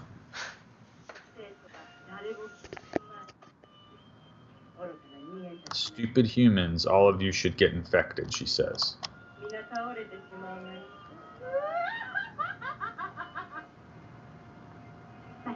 It seems like everyone in town is suffering from this cold, she says.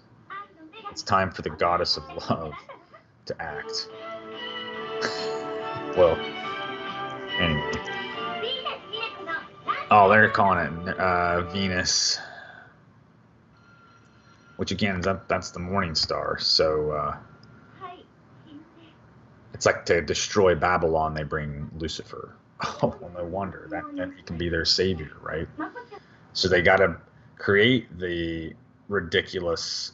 So this is long from being over, folks. We're just beginning to see the peak of stupidity, and then once they solve it, that's when our woes are really going to begin, because it's going to be a false savior. I am happy to see that my videos show up as recommended for you.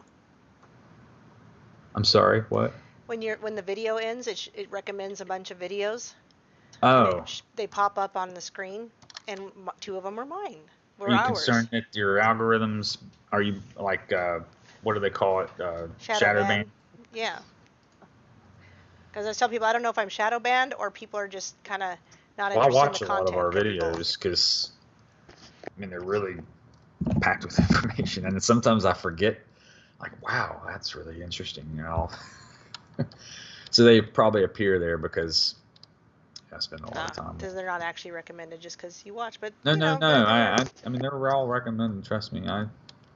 Anyway, because the algorithms go on length of time that you're watching something too. So, if it knows what you like, so we should probably be adding, I don't know what you would call them, hashtags or something to the videos more often, so that when you watch them, however they're themed, if you liked that video, I think this is how the algorithm's supposed to work. Then if you liked it and you had things attached to it, then when it notices other videos with those hashtags or whatever, it might suggest it to you that way. So I think that's kind of how it works, but I could be wrong.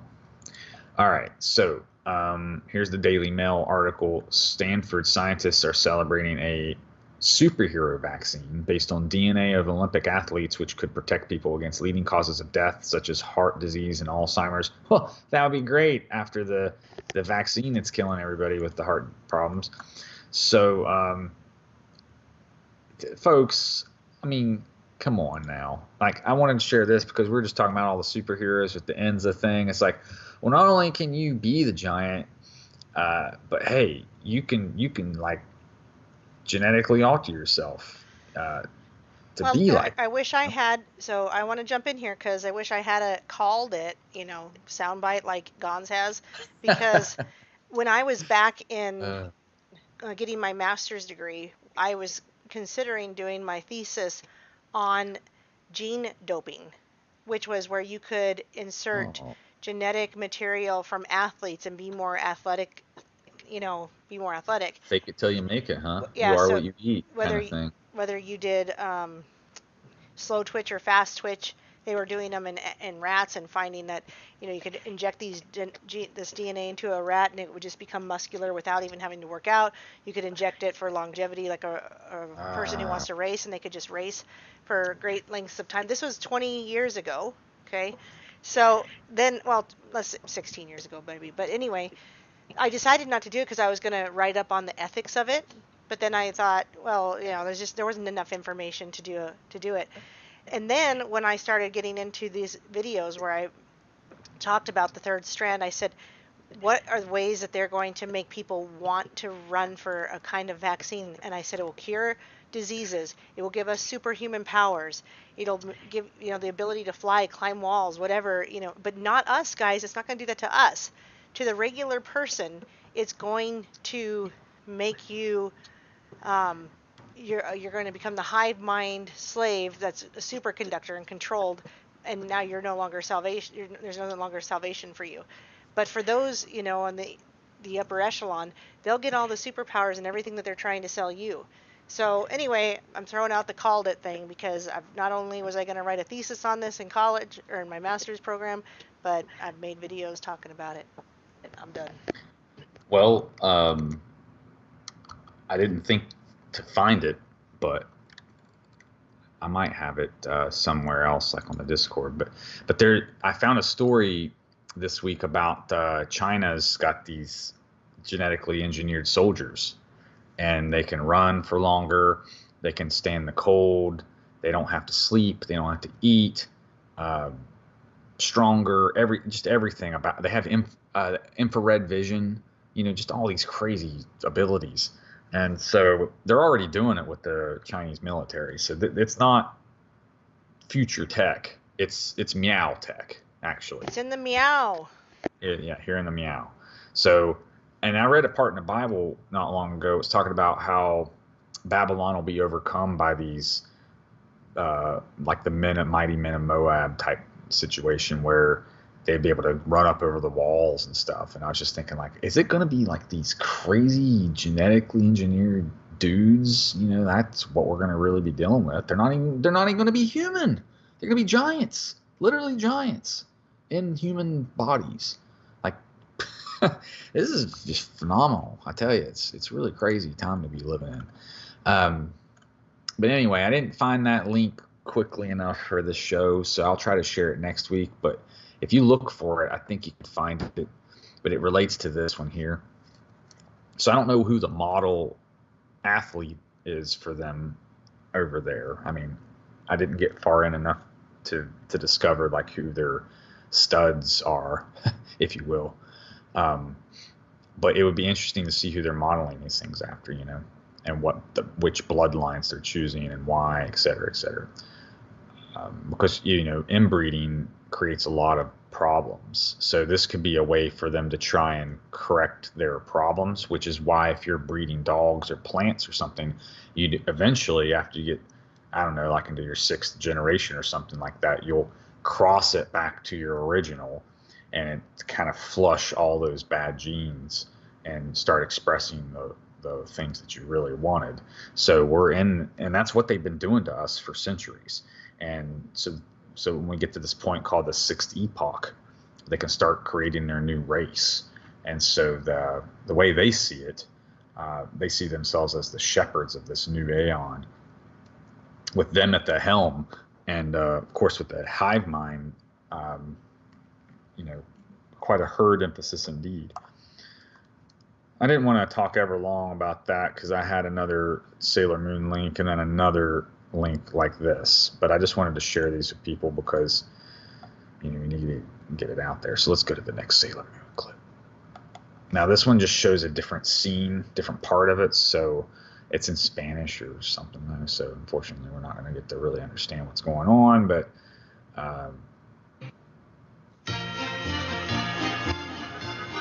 find a part that's different here. A propósito, el resfriado ha llegado a toda la ciudad número 10, pero lo más grave es que no saben cuál es la cura Bear with me, apropiada. folks. Okay, here it Y is. muchas escuelas están This is cerradas so por la creepy. misma. There it is. That's their image. We're just looking at the giant. Look how much bigger that guy is than them. Now, obviously, he's not 10 stories tall, but this thing is bigger than them, and it's being fed by the dark energy. So, again, I don't know if we're going to get that properly understood. Is there a way to change the subtitles? Spanish auto-generated. Auto-translate. Yeah! Sorry. Okay, there we go. Let's see what happens here. And let me go back just a little bit so that I can be sure to get the context. Parece que la gente de esta ciudad está resfriada y sufre mucho. It talked about breathing. For this, that the people of their cities breathed, and they're primitive. Parece que la gente de esta ciudad está resfriada y sufre mucho. ¿Cómo va todo, fármaco? With great care, you can realize all of the evil support is growing very Gran Esmeralda, ¿cómo puede darse cuenta? Todo el soporte maligno está creciendo muy rápido. quickly. Ojalá que más humanos Was the se most enfermen human para to get darles sick esas for. inyecciones. Give them these injections and capsules so we can make doors easier. Doors easier. Wow. That's Delta, folks. Delta variant. And remember, they switched all the names recently from what they were calling them. They switched everything to Greek. Didn't you find that a little weird? Mm-hmm. So remember, we can calculate the number of the beast, 666. The New Testament, Revelations, was written in Greek. So I'd say start watching out for stuff like that. Pay very close attention to the names they're giving these things. Y las cápsulas. Así podremos abrir más. There's her earrings. That's Eris's symbol, the goddess of discord. She's the one that created an apple, a gold apple, and she wrote upon it, she said, "To the fairest of them all." And she threw it into And green hair. the feast of all the gods, and they started fighting and killing each other over the apple because they all thought they were the fairest, right? Anyway. Fácil la puerta del mundo de las tinieblas. Oye, no hay nadie aquí, Mina. ¿Cómo es imposible esto. ¿Hay alguien que me pueda The atender? births, Por the travail, favor. the ¿Qué? Odin. No puedo creer que todavía haya niños saludables. ¿Me puedes explicar esto? Eso es imposible. Ah, ¿por qué no me dicen que están aquí? Denme la medicina para mamá y Cuco y los demás rápido. ¿Qué le pasa? Sí, pero no grites. Antes de eso, jovencita. She's trying to debemos vaccinate the vacunarte little para que girl no te now. enfermes. ¿Qué? ¿Una vacuna? No tienes por qué preocuparte, no te dolerá. Además, es por cuenta del hospital. No, no. Jovencita, debes aceptar de inmediato lo que se te ofrece. ¿Fármaco? Car, sujétala bien para inyectarla.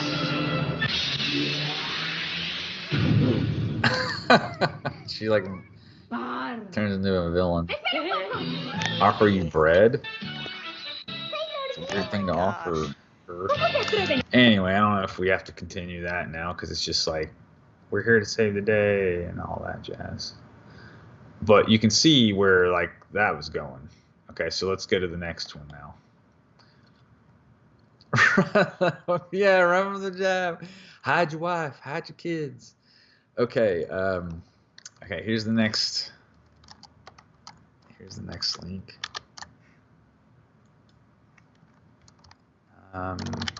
Here we go. Okay, so again, the superhero vaccine will give body-wide genetic upgrade. It's not only possible but probable that such a jab will become available in the next 10 to 15 years. Well, with Operation Warp Speed, it could be tomorrow, guys. So imagine if the next variant, imagine next time they want to incentivize, instead of shotguns and lottery and everything else, maybe you'll be put in the lottery to receive superhero vaccine instead. You could be one of the lucky 100 to get the supplemental superhero vaccine. It's That quite the makes booster sense. shot, Aaron. So, I mean, who wouldn't be tempted by immortality and Right. superhuman That's intelligence? what I've and the said, same but guess what they're promises gonna that get? was always offering. They're going to become superconductors. 6 foot underground, man. Well, they'd be lucky I think to even before get a they miracle. die, they'll be completely possessed and taken over. Irredeemable. Yeah. Hmm. Desolate temples. Mass possessions taking place already. I mean, you could see it clearly with people. People have even grown more like hostile on the internet. I had some arguments today with people just like over nonsense. I just thought it was ridiculous. So it's kind of funny. I think people just aren't coping well with, they don't really understand what's going on, but maybe they kind of feel it in their bones. They kind of just lash out maybe. I don't know. But that's why knowing the Word of God gives us that perfect peace, because we don't have to know. We know what's going on. We know, there's a plan involved here. So anyway, I didn't want to read this one in depth because we'd already read the other one a little bit, but I like to share a couple of different links when I bring up some new things like this. So, but yeah, it talks about the lipid technique. I don't think I have that other link. Let me see if I have it real quick. I can give it real quick. Let me pull it from the Discord. There's another link here that talks about the magnetic stuff. So let me grab that real quick. It's right here. Yeah, super paramagnetic nanoparticles. Ridiculous. What a tongue twister. Okay, so there's that. I'll go ahead and just enter that right here just to show people what it was. And I'll let people know that this is these are things shared previously in the Discord under the nanotechnology, this particular PubMed one. Oh, okay, so you do have this one in particular? Okay. In the nanotechnology. Now, some of these, I know people don't search through all of these, but I put them in there for my own research and stuff. And I have a third strand DNA one. I have black goo, but I also have one that's just nanotechnology. And maybe I put it in there, or maybe I put it in the third strand. But anyway. I just dropped it in the Solon report. Perfect. Even better. For you as well. Even better. So, I'll just read a little bit of this since it's not very long. The efficiency of delivery of DNA vaccines is often relatively low compared to protein vaccines. which is what they used to do with. Remember how they make them in eggs and stuff like that? That was the protein route. Right.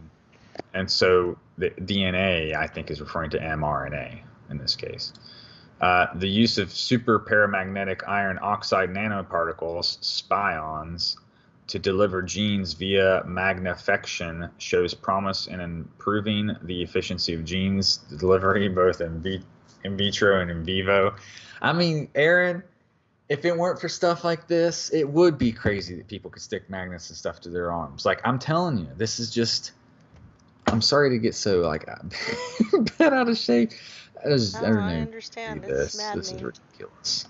So remember in Daniel, folks, it talks about the clay and the iron will not mix. They're literally putting iron based nanoparticles into your body now, and they're not. It says it's not going to. Sorry, it says it's not going to mix, and it makes this reference to the seed as well. You know, this here is a show called Gargoyles. This is another cartoon. I was lucky to remember a lot of these cartoons tonight because I always forget them, and so I was able to get all the clips lined up. So, you know, this magnifection technique that they're using, it's like where the injection site, the concentration of all these nanolipid super para magnetic nanoparticles. And yes, I said all that correctly, I think. But it's where all that's concentrated in their arm. That seems to be the site where they can pick up the magnetic stuff. And I think I have an interesting video also. Let me see if I still have it. Before you go on with the gargoyles. If I have it. No. Maybe I don't. Okay, well, I had a video somewhere of this lady. She worked at a hospital, so they took the RFID. You remember when we used to watch the videos back in the day of the RFID chip that the hospitals were going to use? It calls like VeriChip or whatever, and it had all your personal information on it, etc. We saw ads for it. I don't remember that because you sent me that video on Instagram and I was wondering what she was scanning with. Oh, okay. Well, that's the kind of technology. I guess I better bring something up. Give me just a second to pull something up here. So I'll just go to YouTube real quick and find it. So this is the technology is basically to store all your information, and the way they try to sell it is, if you came in and you didn't have any information or identification, like we could still know who you were, and they're trying to sell it on the fear factor that if you came in like unconscious with or sudden something. amnesia. Oh yeah, okay, unconscious. And okay, so this is not exactly what she had, but this is going to have to work for now because I don't want to waste too much time looking for something like that. But this is the gist. So it's not the same. Can't see what you're looking at. Yeah, I'm bringing it over. Oh, okay.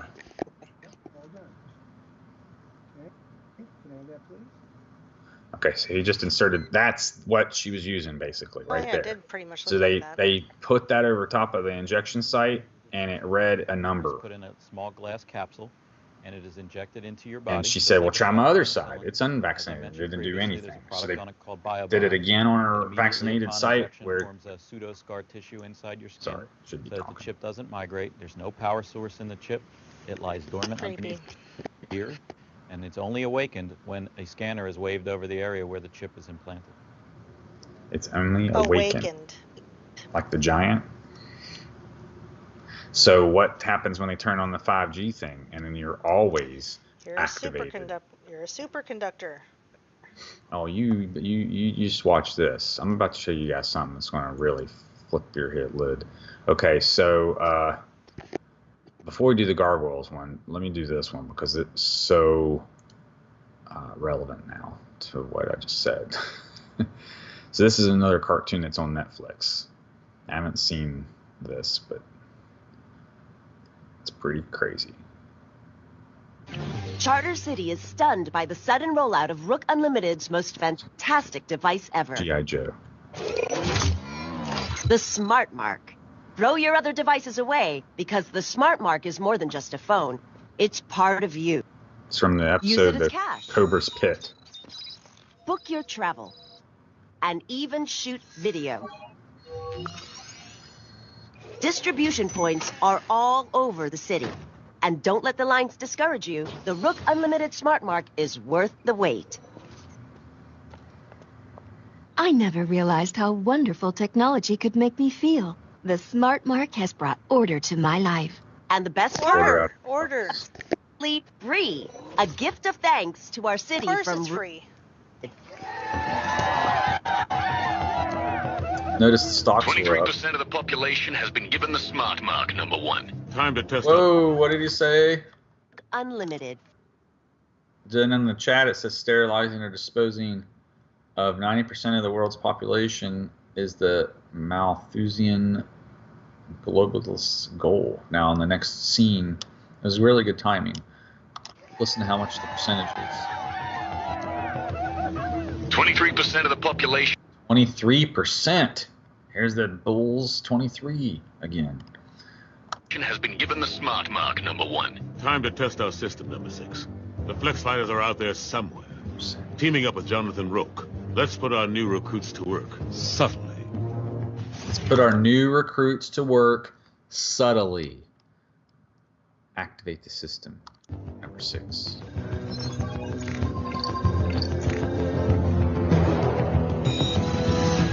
We should find the Flex Fighters. Single eye. We should find the Flex Told Fighter. you, superconductors. All like hive mind control. I ought to find the Flex Fighters. That's what I'm saying. Flex. Find the Flex Fighters. Good lord. The hive mind superconductors. They're just hell. doing whatever they're told to do. Mankind had to offer chaos, disorder, Order out of chaos. all change. To make it all better. All these years working in secret. Rising up the ranks of the tech men. It was all leading to this day. Order has finally been established in Charter City. No child. Single eye. Again. The people owe you the greatest of debts, number 1.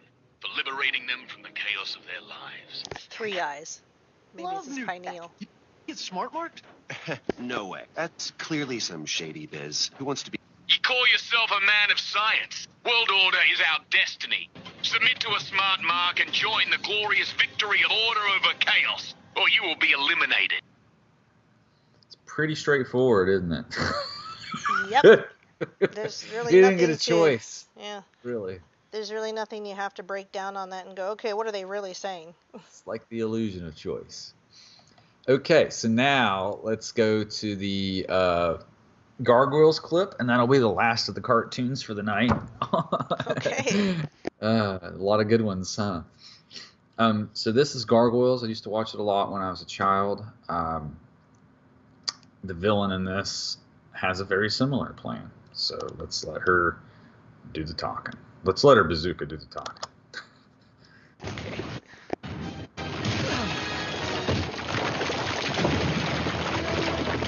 What are you doing? Hold it. Let's just let them play out their little drama, shall we? Goliath, you're a fool. But then you always were, weren't you? If you'd only taken the rest of our clan away from the castle that night. The plan was perfect. Plan? It would have succeeded. What plan? I made a bargain with the captain. I was to get us all out of the castle so that the Vikings could sack it. What? It would have worked. And after the humans were gone, we would have had the castle all to ourselves. But you ruined it. You had to protect the humans. You made us stay at the castle when we should have been with you. When the Vikings attacked, the captain said he'd protect us. But I didn't trust him. I've stayed alive because I don't trust anyone. But why did you do it? You can ask me that. After how they treated us, they had to pay. All humanity has to pay for what they did to our kind. There is good and evil in all of us. Human and gargoyle alike. You should know that more than anyone. Don't you see? None of this would have happened if it weren't for you. Don't say that! Goliath, this is your last chance. Humanity is a poison that must be purged from this planet. Together, you and I can create a new world for our kind. You trusted me once. You loved me once. Like Nimrod We and have found each other again after 1,000 years Babylon. of solitude. Does that mean nothing to you?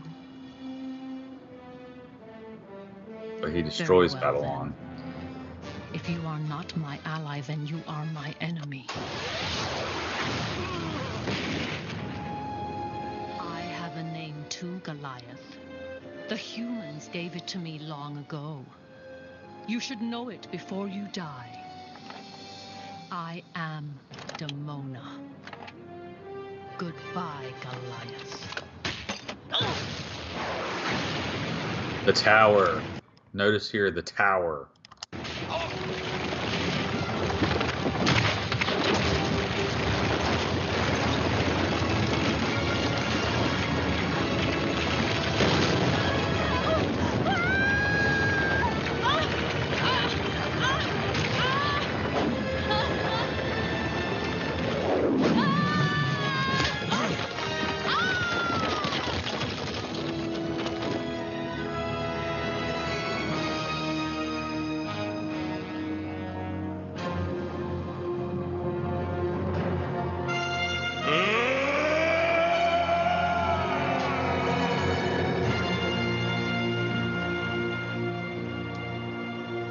She wanted me to destroy humanity. I think I'll start with you. Go ahead. Without me, you'd still be gathering moss. No, Goliath! Don't do this. Give me one good reason not to drop him. Because if you do, you're the same as Demona. She's right, lad. Is that what you want? There's your one eye again. The wise old one.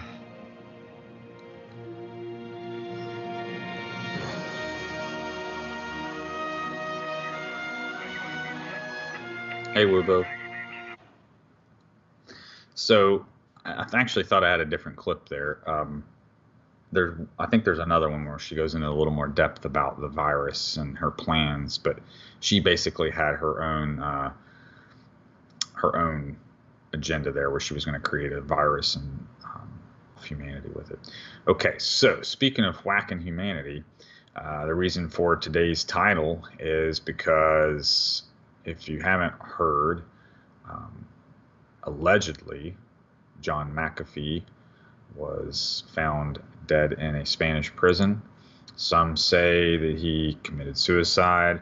Others say he was Epsteined. After a lot of digging, I was able to find some information regarding all this. It was actually kind of challenging to find. So I'd encourage you guys to share this on your social media platforms so that others can gain access to this, because there is a countdown associated with it. And I'm not really sure what this could mean, but if it is a big thing, we could be seeing something interesting occur here. So let me go ahead and share this now. And mind you, this is on the archive Wayback Machine already, but it is dated for today. So it's weird that it's archived and at the same time current. I don't know exactly how that works. So I think it might be on a loop or something. I don't know. It's hard to say, but this link does work. So a dead man's key is something that somebody can set up so that certain codes have to be delivered, or some type of verification process has to take place each day. So maybe once he went into prison, for instance, he could have friends, family, loved ones out there, doing the thing with their key so that his dead man switch doesn't get activated. And so if they see in the news, oh, he's dead now. Oh, okay, well, all they have to do is not do anything, basically. And by not feeding that key into the system, it executes a series of steps and programs. And so in this case, I think that's where this came from, is because when that occurred, this got activated latently. And I think how it got done was, if you click this link, it'll take you to he had a cryptocurrency wallet, and I don't thoroughly understand cryptocurrency like you do, Aaron, so bear with me. If you can correct me on some things, feel free. I need to turn on a light. Hold on.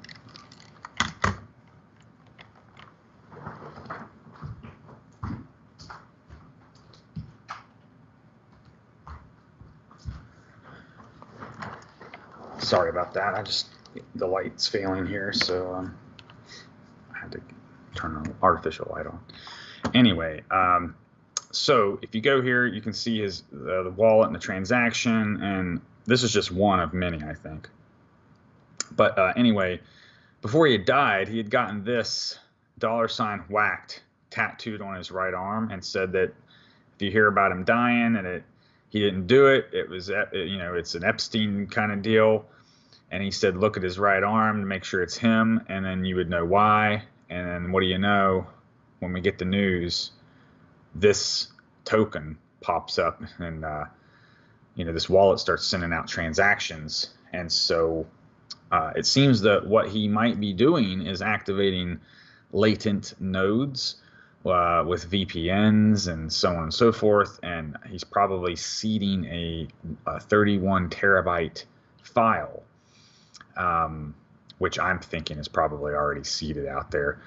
But where the narrative is right now is that, and the last Instagram post he made was a giant letter Q, by the way, which some are saying had a key hidden in it and so on and so forth. So that's what this is about. But Instagram compresses your content, so the algorithm shouldn't have worked. But anyway, I digress. Here's his Twitter, just something to look at while I'm talking here. So anyway, he released the Dead Man's Key, and so it started a series of these things with the countdown, etc. And his wife's already, gave some talks on the matter. But there's also a story that there was a military flight inbound from Spain that some think could have been him, that maybe his death was faked, that, kind of like what they did with the Epstein thing. So maybe both these guys work for the CIA. Who knows what's really going on with it? But his Twitter did not get taken down, whereas his Instagram did, which is kind of strange because, normally I even have an Instagram, whereas my Twitter got suspended. So I don't know how he managed to stay on this platform and not Instagram. But he did post the Q on Instagram, so that could have a lot to do with it. Anyway, so here's his Twitter.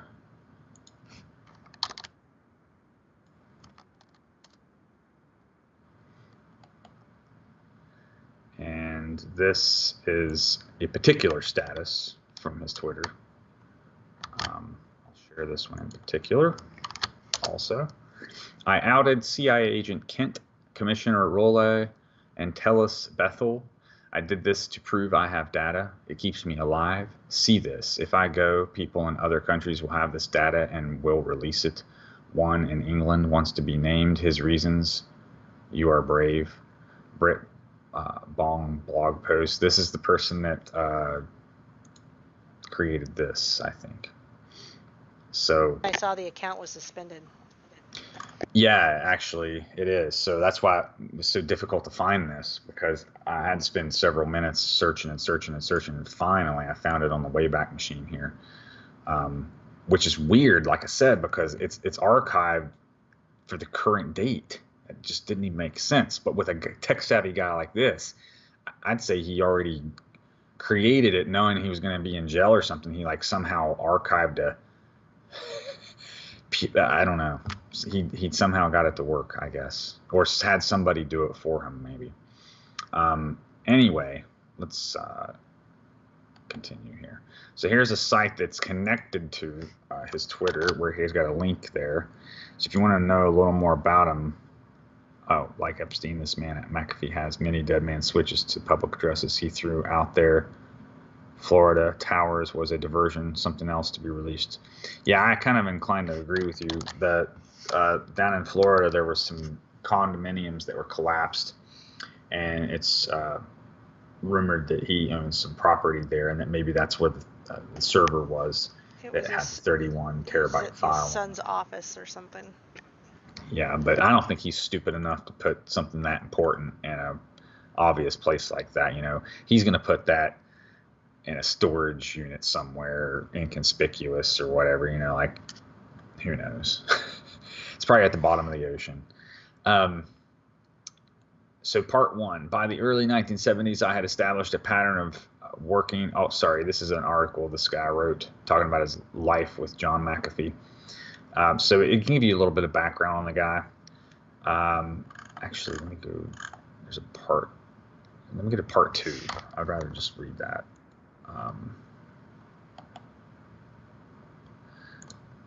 Okay, so talks about how he started working with him.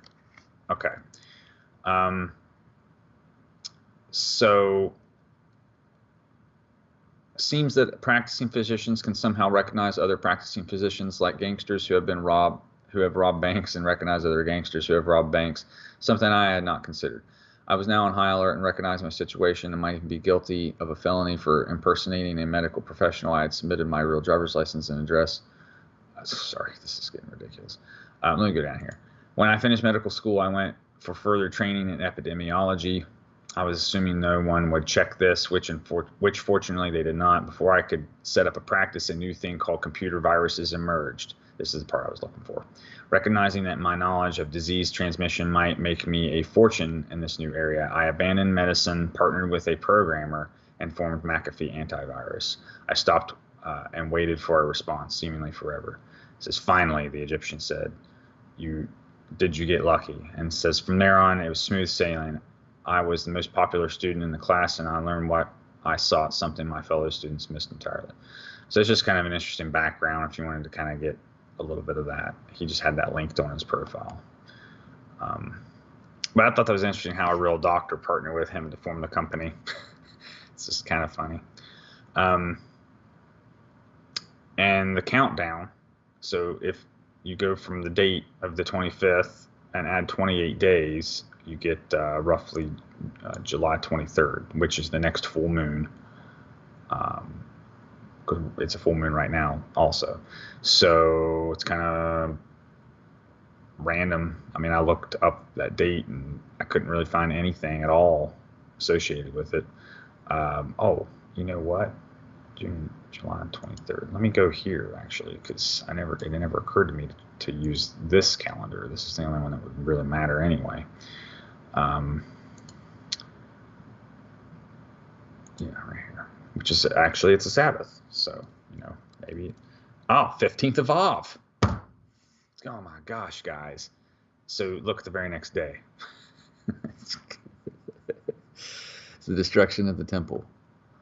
Oh, good Lord. Okay, so this is the breaking of the axe. Oh, wait, 9th of Av is the destruction of the temple. Sorry. So, I got a little excited. Let me find it here. I think it's the 9th.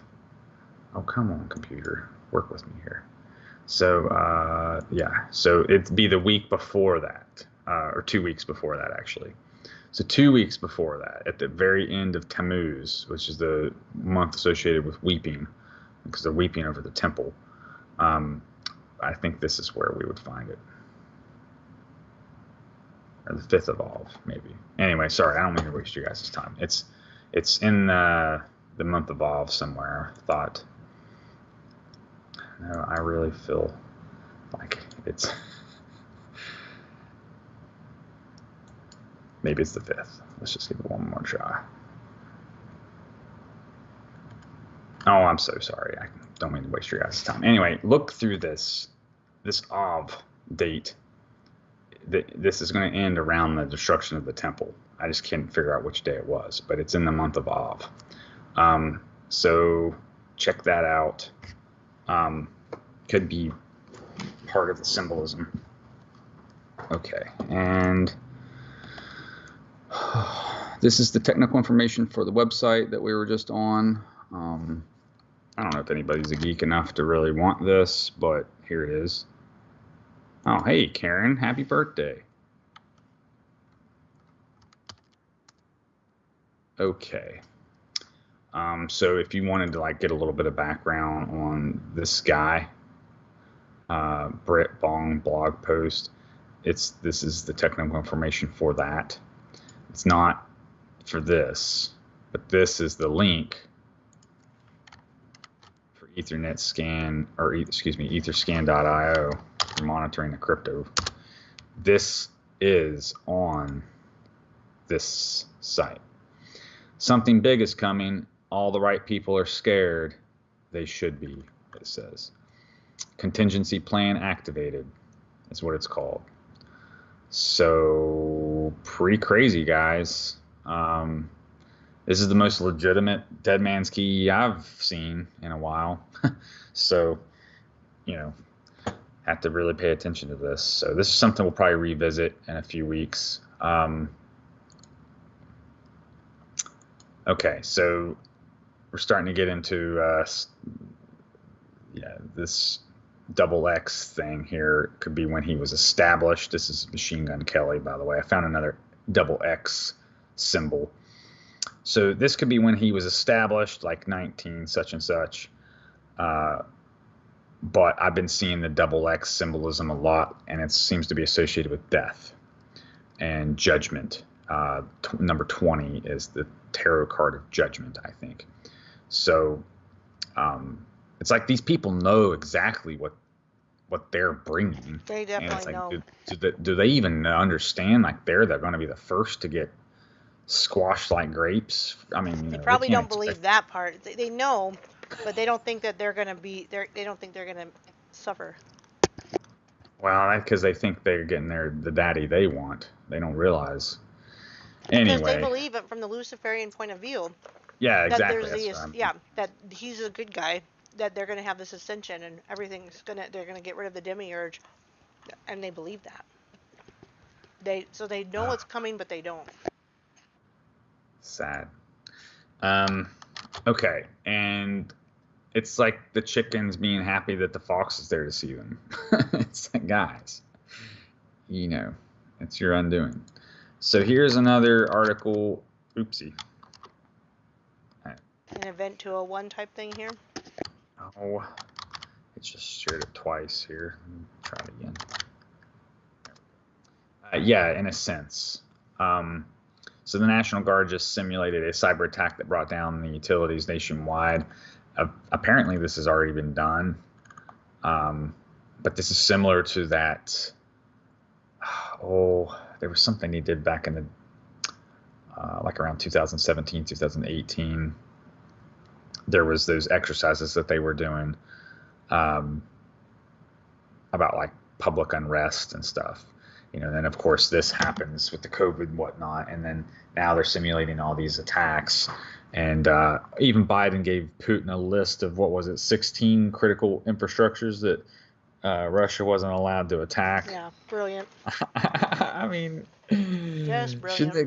Shouldn't it go without saying? I mean, I think Putin's a respectable enough man that he wouldn't do something like that unless he had a good reason anyway, And it's like that list isn't going to matter to him if he has that good reason.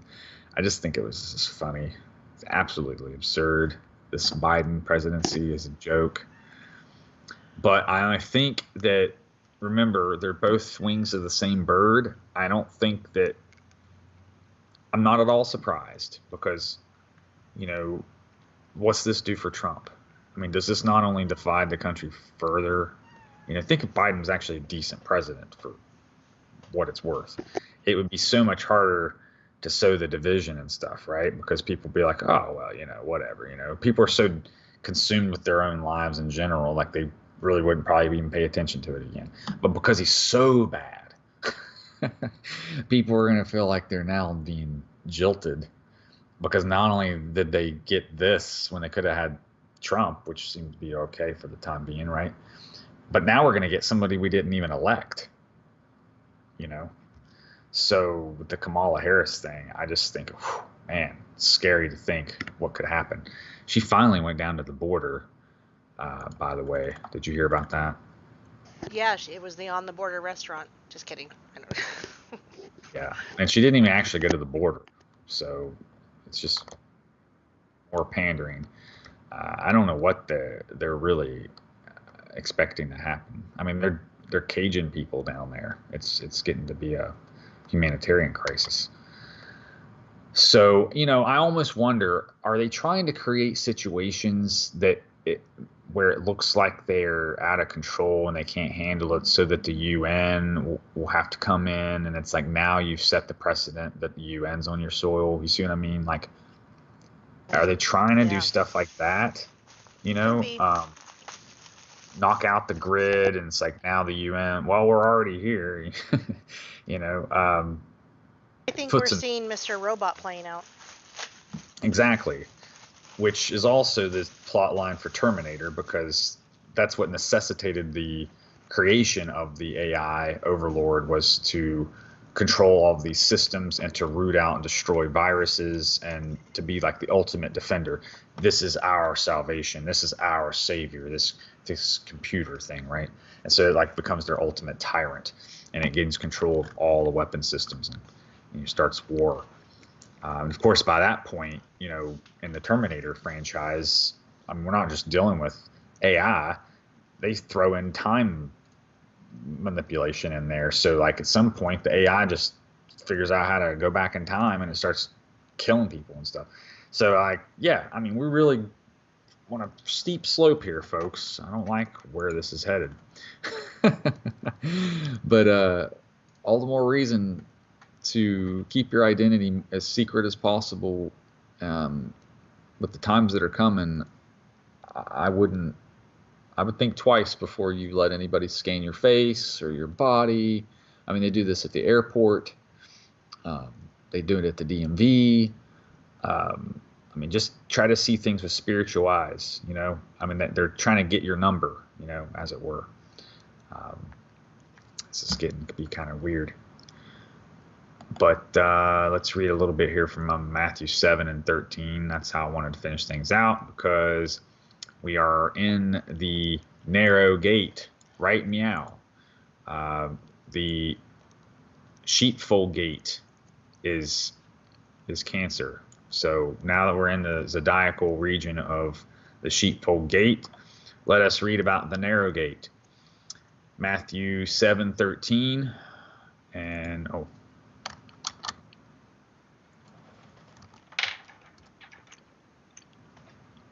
Enter ye in at the strait gate, for wide is the gate, and broad is the way that leadeth to destruction, and many there be which go in thereat. Because strait is the gate, and narrow is the way which leadeth unto life, and few there be that find it. A tree and its fruit. Beware of false prophets, which come to you in sheep's clothing, but inwardly are ravening wolves. Ye shall know them by their fruits. Do men gather grapes of thorns or figs of thistles? Remember, folks, when people take this vaccine, they're producing spike proteins. The fruit they're producing is literally a thistle, a thorn. And these thistles and thorns are associated with the Hasatan. Verse 17, even so, every good tree bringeth forth good fruit, but a corrupt tree bringeth forth evil fruit. I remember in Jeremiah, when he was asked, what do you see? 2 baskets of figs, right? He said the good fig, the Smyrna fig, and then we have the bad fig, the Capricorn, the goat fig, he says. And those are the evil ones that cannot be eaten. So we're seeing a distinction here when the fruits are separated, when the lambs and the goats are separated, right?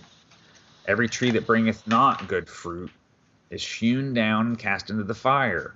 Wherefore, by their fruits ye shall know them. So, are they bearing the fruit of the vine? Are they a representative of the Spirit? Do they have one of the 7 fruits of the Spirit, or some of the gifts that are mentioned in Corinthians? They come with the body of Christ. Verse 21, not every one that saith unto me, Lord, Lord, or Baal, right? That's a title, not a name, shall enter into the kingdom of heaven, but he that doeth the will of my Father which is in heaven. Many will say to me in that day, Lord, Lord, have we not prophesied in thy name? And in thy name have cast out devils, and in thy name done many wonderful works. And when I profess unto them, I never knew you, depart from me, ye that work iniquity. Because they're doing it for themselves, for their own fame, for their own glory, for their own exaltation, instead of the exaltation of the name, Hashem. And so that's why they're to be seen as in workers of iniquity. They're not fruitful. They're either preying on the other sheep, or they're idle shepherds, or they're leading others into captivity. The house on the rock.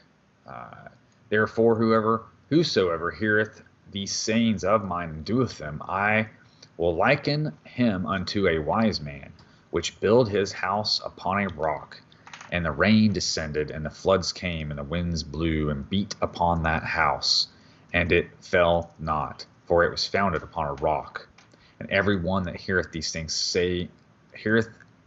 sayings of mine, and doeth them not, shall be likened unto a foolish man, who's built his house upon sand. And the rain descended, and the floods came, and the winds blew and beat upon that house, and it fell. And great was the fall of it. So think of like the tower of Nebuchadnezzar in the dream. How great would that fall be? The authority of Jesus. And so remember, the fall of that tower comes with that great rock that strikes the feet, right? So the rock we're talking about is what destroys that kingdom. The authority of Jesus. And it came to pass, when Jesus had ended these sayings, the people who were astonished at his doctrine, for he taught them as having authority and not as the scribes. Scribes merely said what they were told, but he was the word. He was giving them new fruit they hadn't heard yet. They liked the fruit. Okay. And that's why when he was talking, a lot of times he references other parts of the Bible. He's bearing good fruit by sharing the word of God, his Father. And so that's why these stories will often link back to Christ, because he was sent by the Father. So he's a walking parable. He's all of the parables in one, all of the feast days in one. In one way, shape, or form, he's a reflection of all of these things. And that's why he can open the seals in Revelation, because he is the key, the literal key to it all. And so, when he goes into the temple in John and declares that he is the water of life and the light of the light of the world, for instance, that's the menorah lamp, that's the pool of Siloam, these types of references. He's the vine, fruitfulness.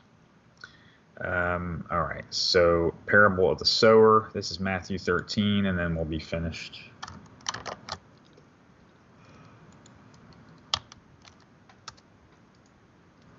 Okie dokie. So, the parable of the sower. The same day went Jesus out of the house and sat by the seaside, and great multitudes were gathered together unto him, so that they went to the ship and sat, and the whole multitude stood on the shore. And he spake many things unto them in parables, saying, Behold, a sower went forth to sow, and when he sowed, some seeds fell by the wayside, and the fowls came and devoured them up. Some fell in a stony place, where they had not much earth, and forthwith they sprung up, because they had no deepness of earth, no roots. And when the sun was up, they were scorched, and because they had no root, they were withered away. And some fell among the thorns, right? And the thorns sprung up and choked them. But other fell into good ground and brought forth fruit, some 100-fold, some 60-fold, and some 30-fold. Who hath ears, let him hear. So notice here that the fruitfulness is measured in three ways here: 100-fold, 60-fold, and 30-fold. So that's almost like 3, 6, 9. But so when blessings are bestowed, sometimes like with Elisha and Elijah, He asked for a double portion, right? So if one had 30, then his double portion, then he would have ended up with 60, you see? So how much more does he get? So sometimes these gifts manifest in ways of wisdom. Well, how does this person know these things? Well, I don't know. The Lord gave him all these things to know, stuff like that, kind of like how I did with Solomon, for instance. So he'll choose what blessings and what fruit to give that person and how much of it, what proportions to give to them. Okay, let's continue here. The purpose of Jesus' parables. And the disciples came and said unto him, why speakest thou unto them in parables? He answered and said unto them, because it is given unto you to know the mysteries of the kingdom of heaven, but to them it is not given. And he's talking to the scribes and the priests here. He's like, in other words, you guys should already know. I don't need to speak to you in parables. You already know. But they don't. For whomsoever hath, to him shall be given, and he shall have more abundance. So again, like this fruitfulness, he'll have more abundance. But whomsoever hath not, from him shall be taken away even that he hath. So remember that talents, if you're given the talents and you don't invest them and produce more, then you'll have it all taken away, not just what you were given. And so think like that's also the case with the gifts, right? And I don't know where this one is, but the verse, he says he'll take away your lampstand. In other words, like your light, your oil. Okay, so let's continue here. Therefore speak I to them in parables, because they see not, and hearing they hear not, neither do they understand. And in them is fulfilled the prophecy of Esaias, which saith, by hearing ye shall hear, and shall not understand, and seeing ye shall see, and shall not perceive. For this people's heart is waxed gross, just like it talks about in the end times, people's cold or love waxing cold, right? And their ears are dull of hearing, and their eyes they have closed, lest any time they should see with their eyes and hear with their ears, they should understand with their heart and should be converted rather, and I should heal them of their iniquity, right? And so, but blessed are your eyes, for they see, and your ears, for they hear. For verily I say unto you, that many prophets and righteous men have desired to see those things which ye see, and have not seen them, and to hear those things which ye have heard, and have not heard them. So there's people that wish they could and can't, right? See, it's a blessing. So part of this 30, 60, 100-fold blessing is that, maybe you can take 3 different people and they could read this exact chapter we're reading right now, and maybe somebody that has no blessing won't get anything out of it, right? And then maybe somebody else reads it and being like, man, that was really good. I really got some good fruit out of that, but they got it on the low-hanging fruit. Well, maybe this next guy or gal reads it and they got 60-fold. They get double out of it. Well, maybe this other cat, he reads it and he's like, well, but did you look at it from this perspective? And so I think that's kind of what we're seeing here, is that he decides who those folks are going to be, but he makes a point here, mention that there are some that wish they could and can't. So there's a little bit of grace in this as well. Whereas he's exercising some of his own free will. All right. A good example of that would be like with Jonah, whom he sent to Nineveh. That'd be an example of that. Parable of the weeds. Another parable put he forth unto them, saying, the kingdom of heaven is likened to a man which sowed good seed in his field. But while men slept, his enemy came and sowed tares among the wheat, and went his way. But when the blade had sprung up, talking about the blade of grass, because you can't tell the difference between wheat and tares at that stage, and brought forth fruit, and then appeared the tares also. So the servants of the household came and said unto him, Sir, didst not thou sow good seed in thy field? From whence then had it tares? He said unto them, An enemy hath done this. The servants said unto him, Wilt thou then that we go and gather them up? But he said, Nay, lest while ye gather up the tares, ye root up also the wheat with them.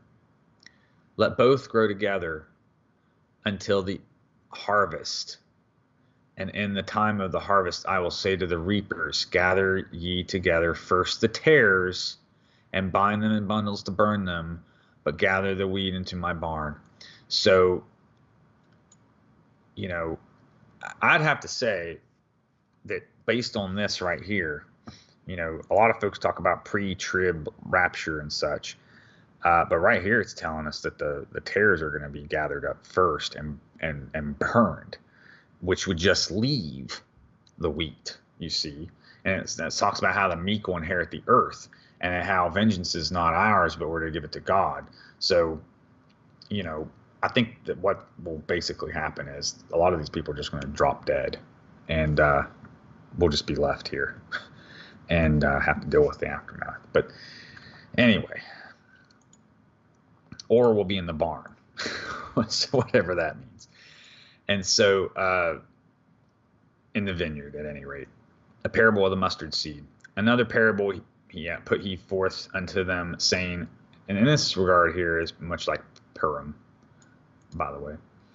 The kingdom of heaven is like to a grain of mustard seed, which a man took and sowed in his field, which indeed is the least of all seeds. But when it is grown, it is the greatest among herbs, a certain kingdom of plant, and becometh a tree, so that when the birds of the air come and lodge in its branches thereof.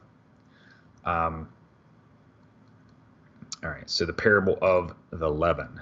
Another parable spake unto him, the kingdom is like unto leaven, which a woman took and hid in 3 measures of meal till the whole was leavened. So if you're running short on leaven, you don't have enough, you could pinch a little bit and put it with some other to, you know, it'll feed on that and grow, right? And so he's kind of saying it's like that. Now, normally you'd see your leaven as some type of negative thing where you're pinching the leaven out because they, you know, the flatbread's preferred in a lot of cases to certain parts of the year. But anyway, it's contrasted here. I will open my mouth in parables. In verse 34, all these things spake Jesus unto the multitude in parables, and without a parable spake he not unto them. So he didn't speak unless it was in this manner, he said, that it might be fulfilled, which was spoken by the prophet, saying, I will open my mouth in parables, I will utter things which have been kept secret from the foundation of the world, for he is the Lamb. He was there, folks.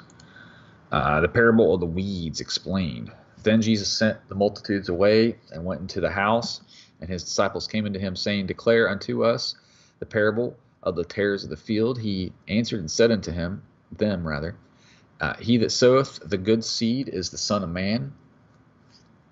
Now, this is kind of interesting because this parallels like whenever some folks are having a dream or a vision, and there's an angel there to explain to them what they just witnessed. And so in a similar manner, Christ is sitting there with them now, but in a group setting, explaining to them what they just witnessed. But in this case, it was a parable, not a vision, right? So I find that kind of interesting here, how he's playing the role of an angel now and explains, like, okay, here's what this meant. He answered unto them and saying, He that soweth good seed is the Son of Man. The field is the world. The good seed are the children of the kingdom, children of light, children of dark. But the tares are the children of the wicked one. The enemy that sowed them is the devil. The harvest is the end of the world, and the reapers are the angels. It doesn't get any more cut and dry than that, folks. He's telling us right there what he's talking about. No uncertain terms. As therefore the tares are gathered and burned in the fire, so shall it be in the end of the world. The Son of Man shall send forth his angels, and they shall gather out of his kingdom all things that offend, and them which do iniquity, and shall cast them into the furnace of fire. There shall be wailing and gnashing of teeth. In other words, well, I didn't think that the vaccine was the mark. My pastor told me, stuff like that, gnashing of teeth.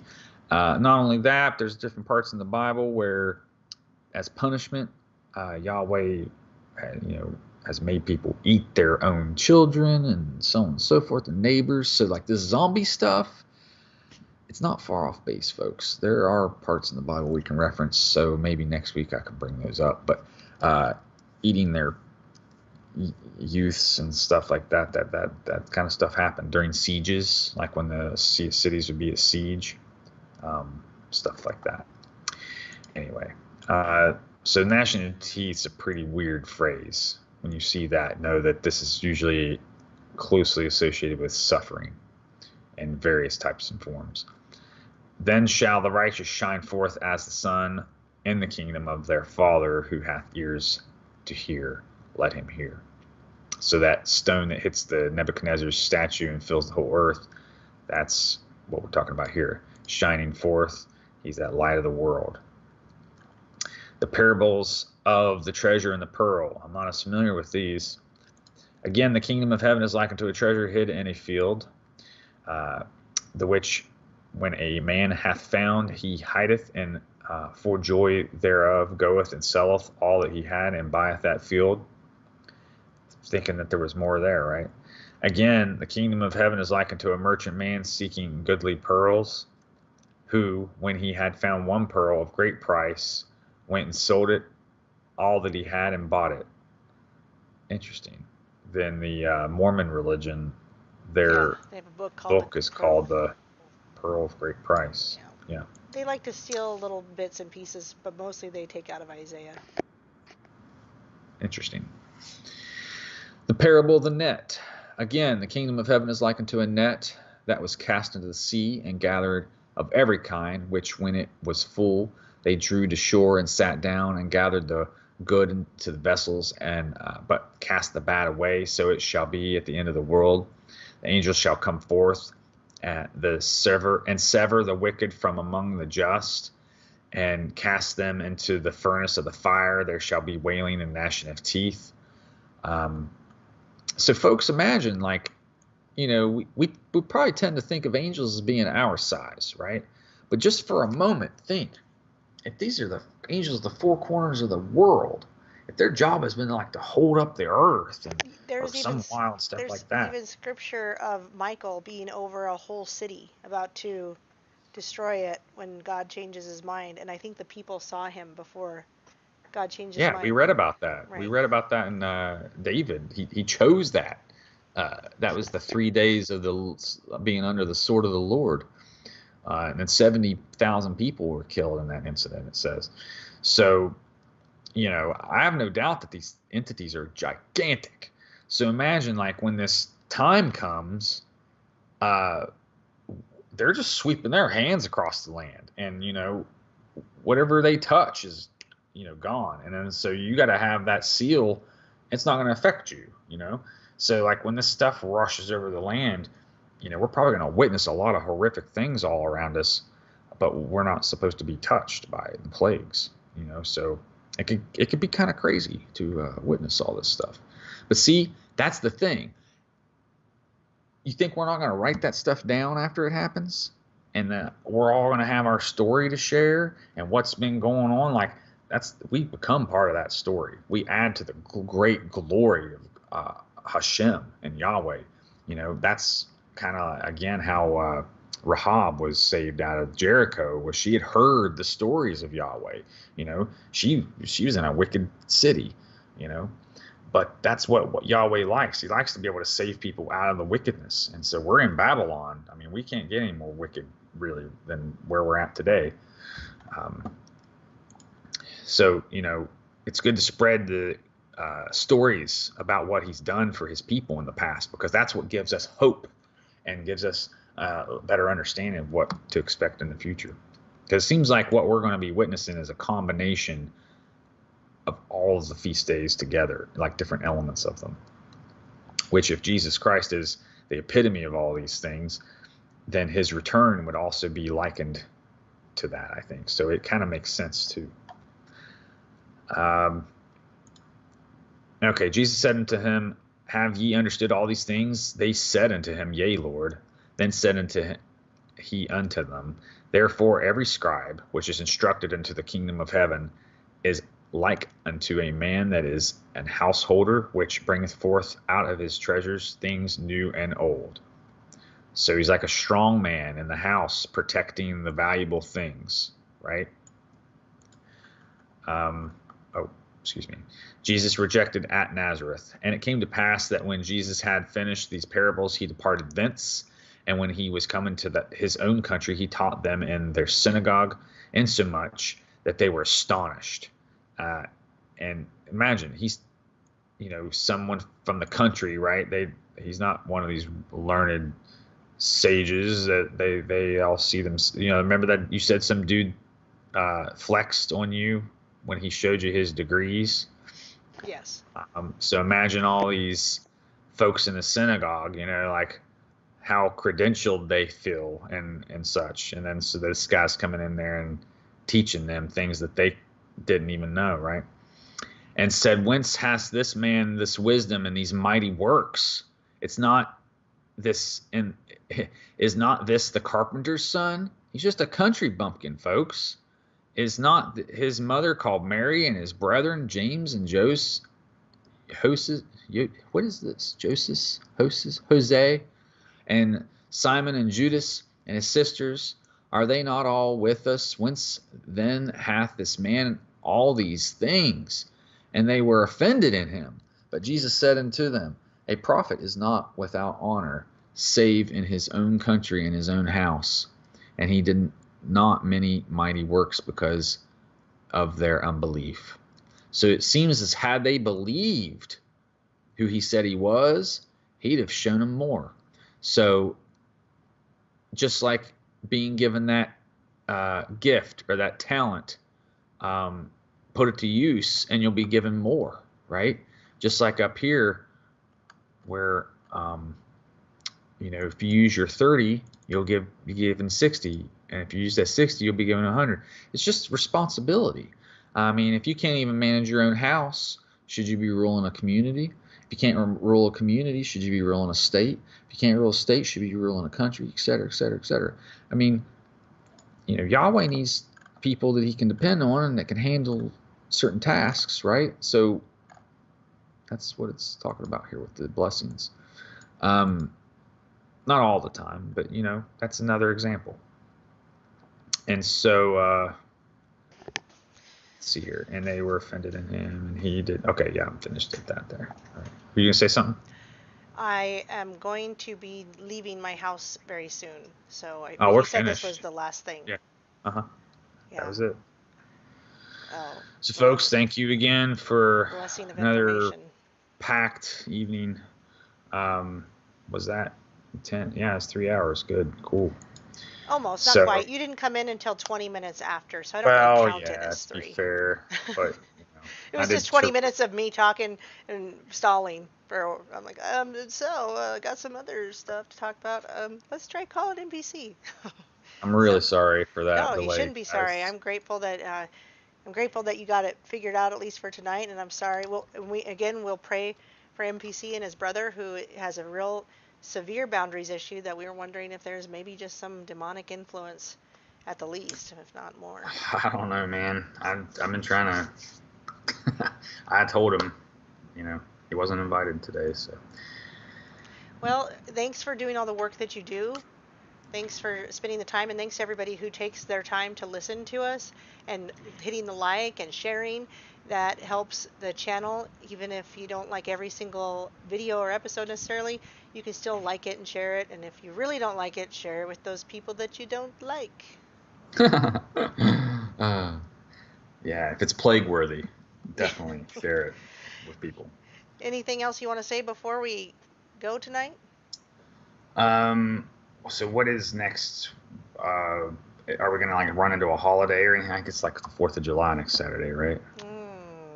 Is it really? Let me look at my calendar. Next Saturday. The 3rd. Is the 3rd. Yeah, the 4th. I mean, I don't have any plans I don't have any plans, but if something comes up for you, you just let me know. Well, I didn't necessarily have anything. I just wanted to check before we signed off, just because that sometimes it's a big holiday for folks. But yeah, I would like to cover that. There's some things I'd like to talk about, like the Battle of Shiloh. We can revisit some of the things that I didn't have as much information on tonight. But yeah, thank you guys so much, and be sure to share the links that we gave to you tonight. Yes. And pray for John McAfee if he's actually still alive out there. And let me share the Discord, because I always forget to do that. But please join the Discord if you haven't, or if you have, get active in there, because it is a place for doing all these things, dropping these kinds of links, having some discussion if you want to. But we have an actual Solomon Report channel in there now where we're dropping as many of these links as we can, and you feel free to use it too. Drop links for us. Actually, I can drag it over here just to show you guys what it looks like. This is Discord app. So over here you can see that everything's broke down into different channels, and right now we're in the Solomon Report tab. And so well, I don't have the link up right now, but anyway, I shared the link. Oh, okay. So you can find the links for the shows here, playlist, and then I'm trying to get into the habit of dropping content links from the show in here as well, but I'm not disciplined with that yet. So anyway, this is one of many channels here. The idea I had was to maybe make a role for each of these, and then if people want the role, they can select it and see the content. That was kind of my idea, but I haven't figured out how to do it I yet. know that there's people that know how to do it, and I always say, "Can you show me?" And they're like, "Yeah, whatever," and then I never get to it. I think it requires a bot. I have the bots. I have the correct bots. I just don't know how to. Oh, all right, cool. Well, anyway, thanks again for your time. Shabbat Shalom, folks, and thank you for your patience. And I hope you go with the blessings of God. Yes, vaya con Dios, and shalom to you too. Meow meow. Meow. Good night.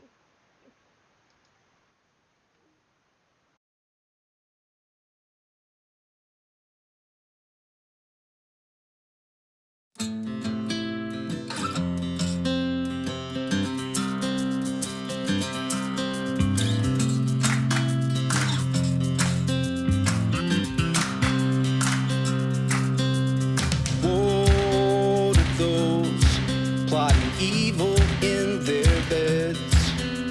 Evil makes her home with those who trust her.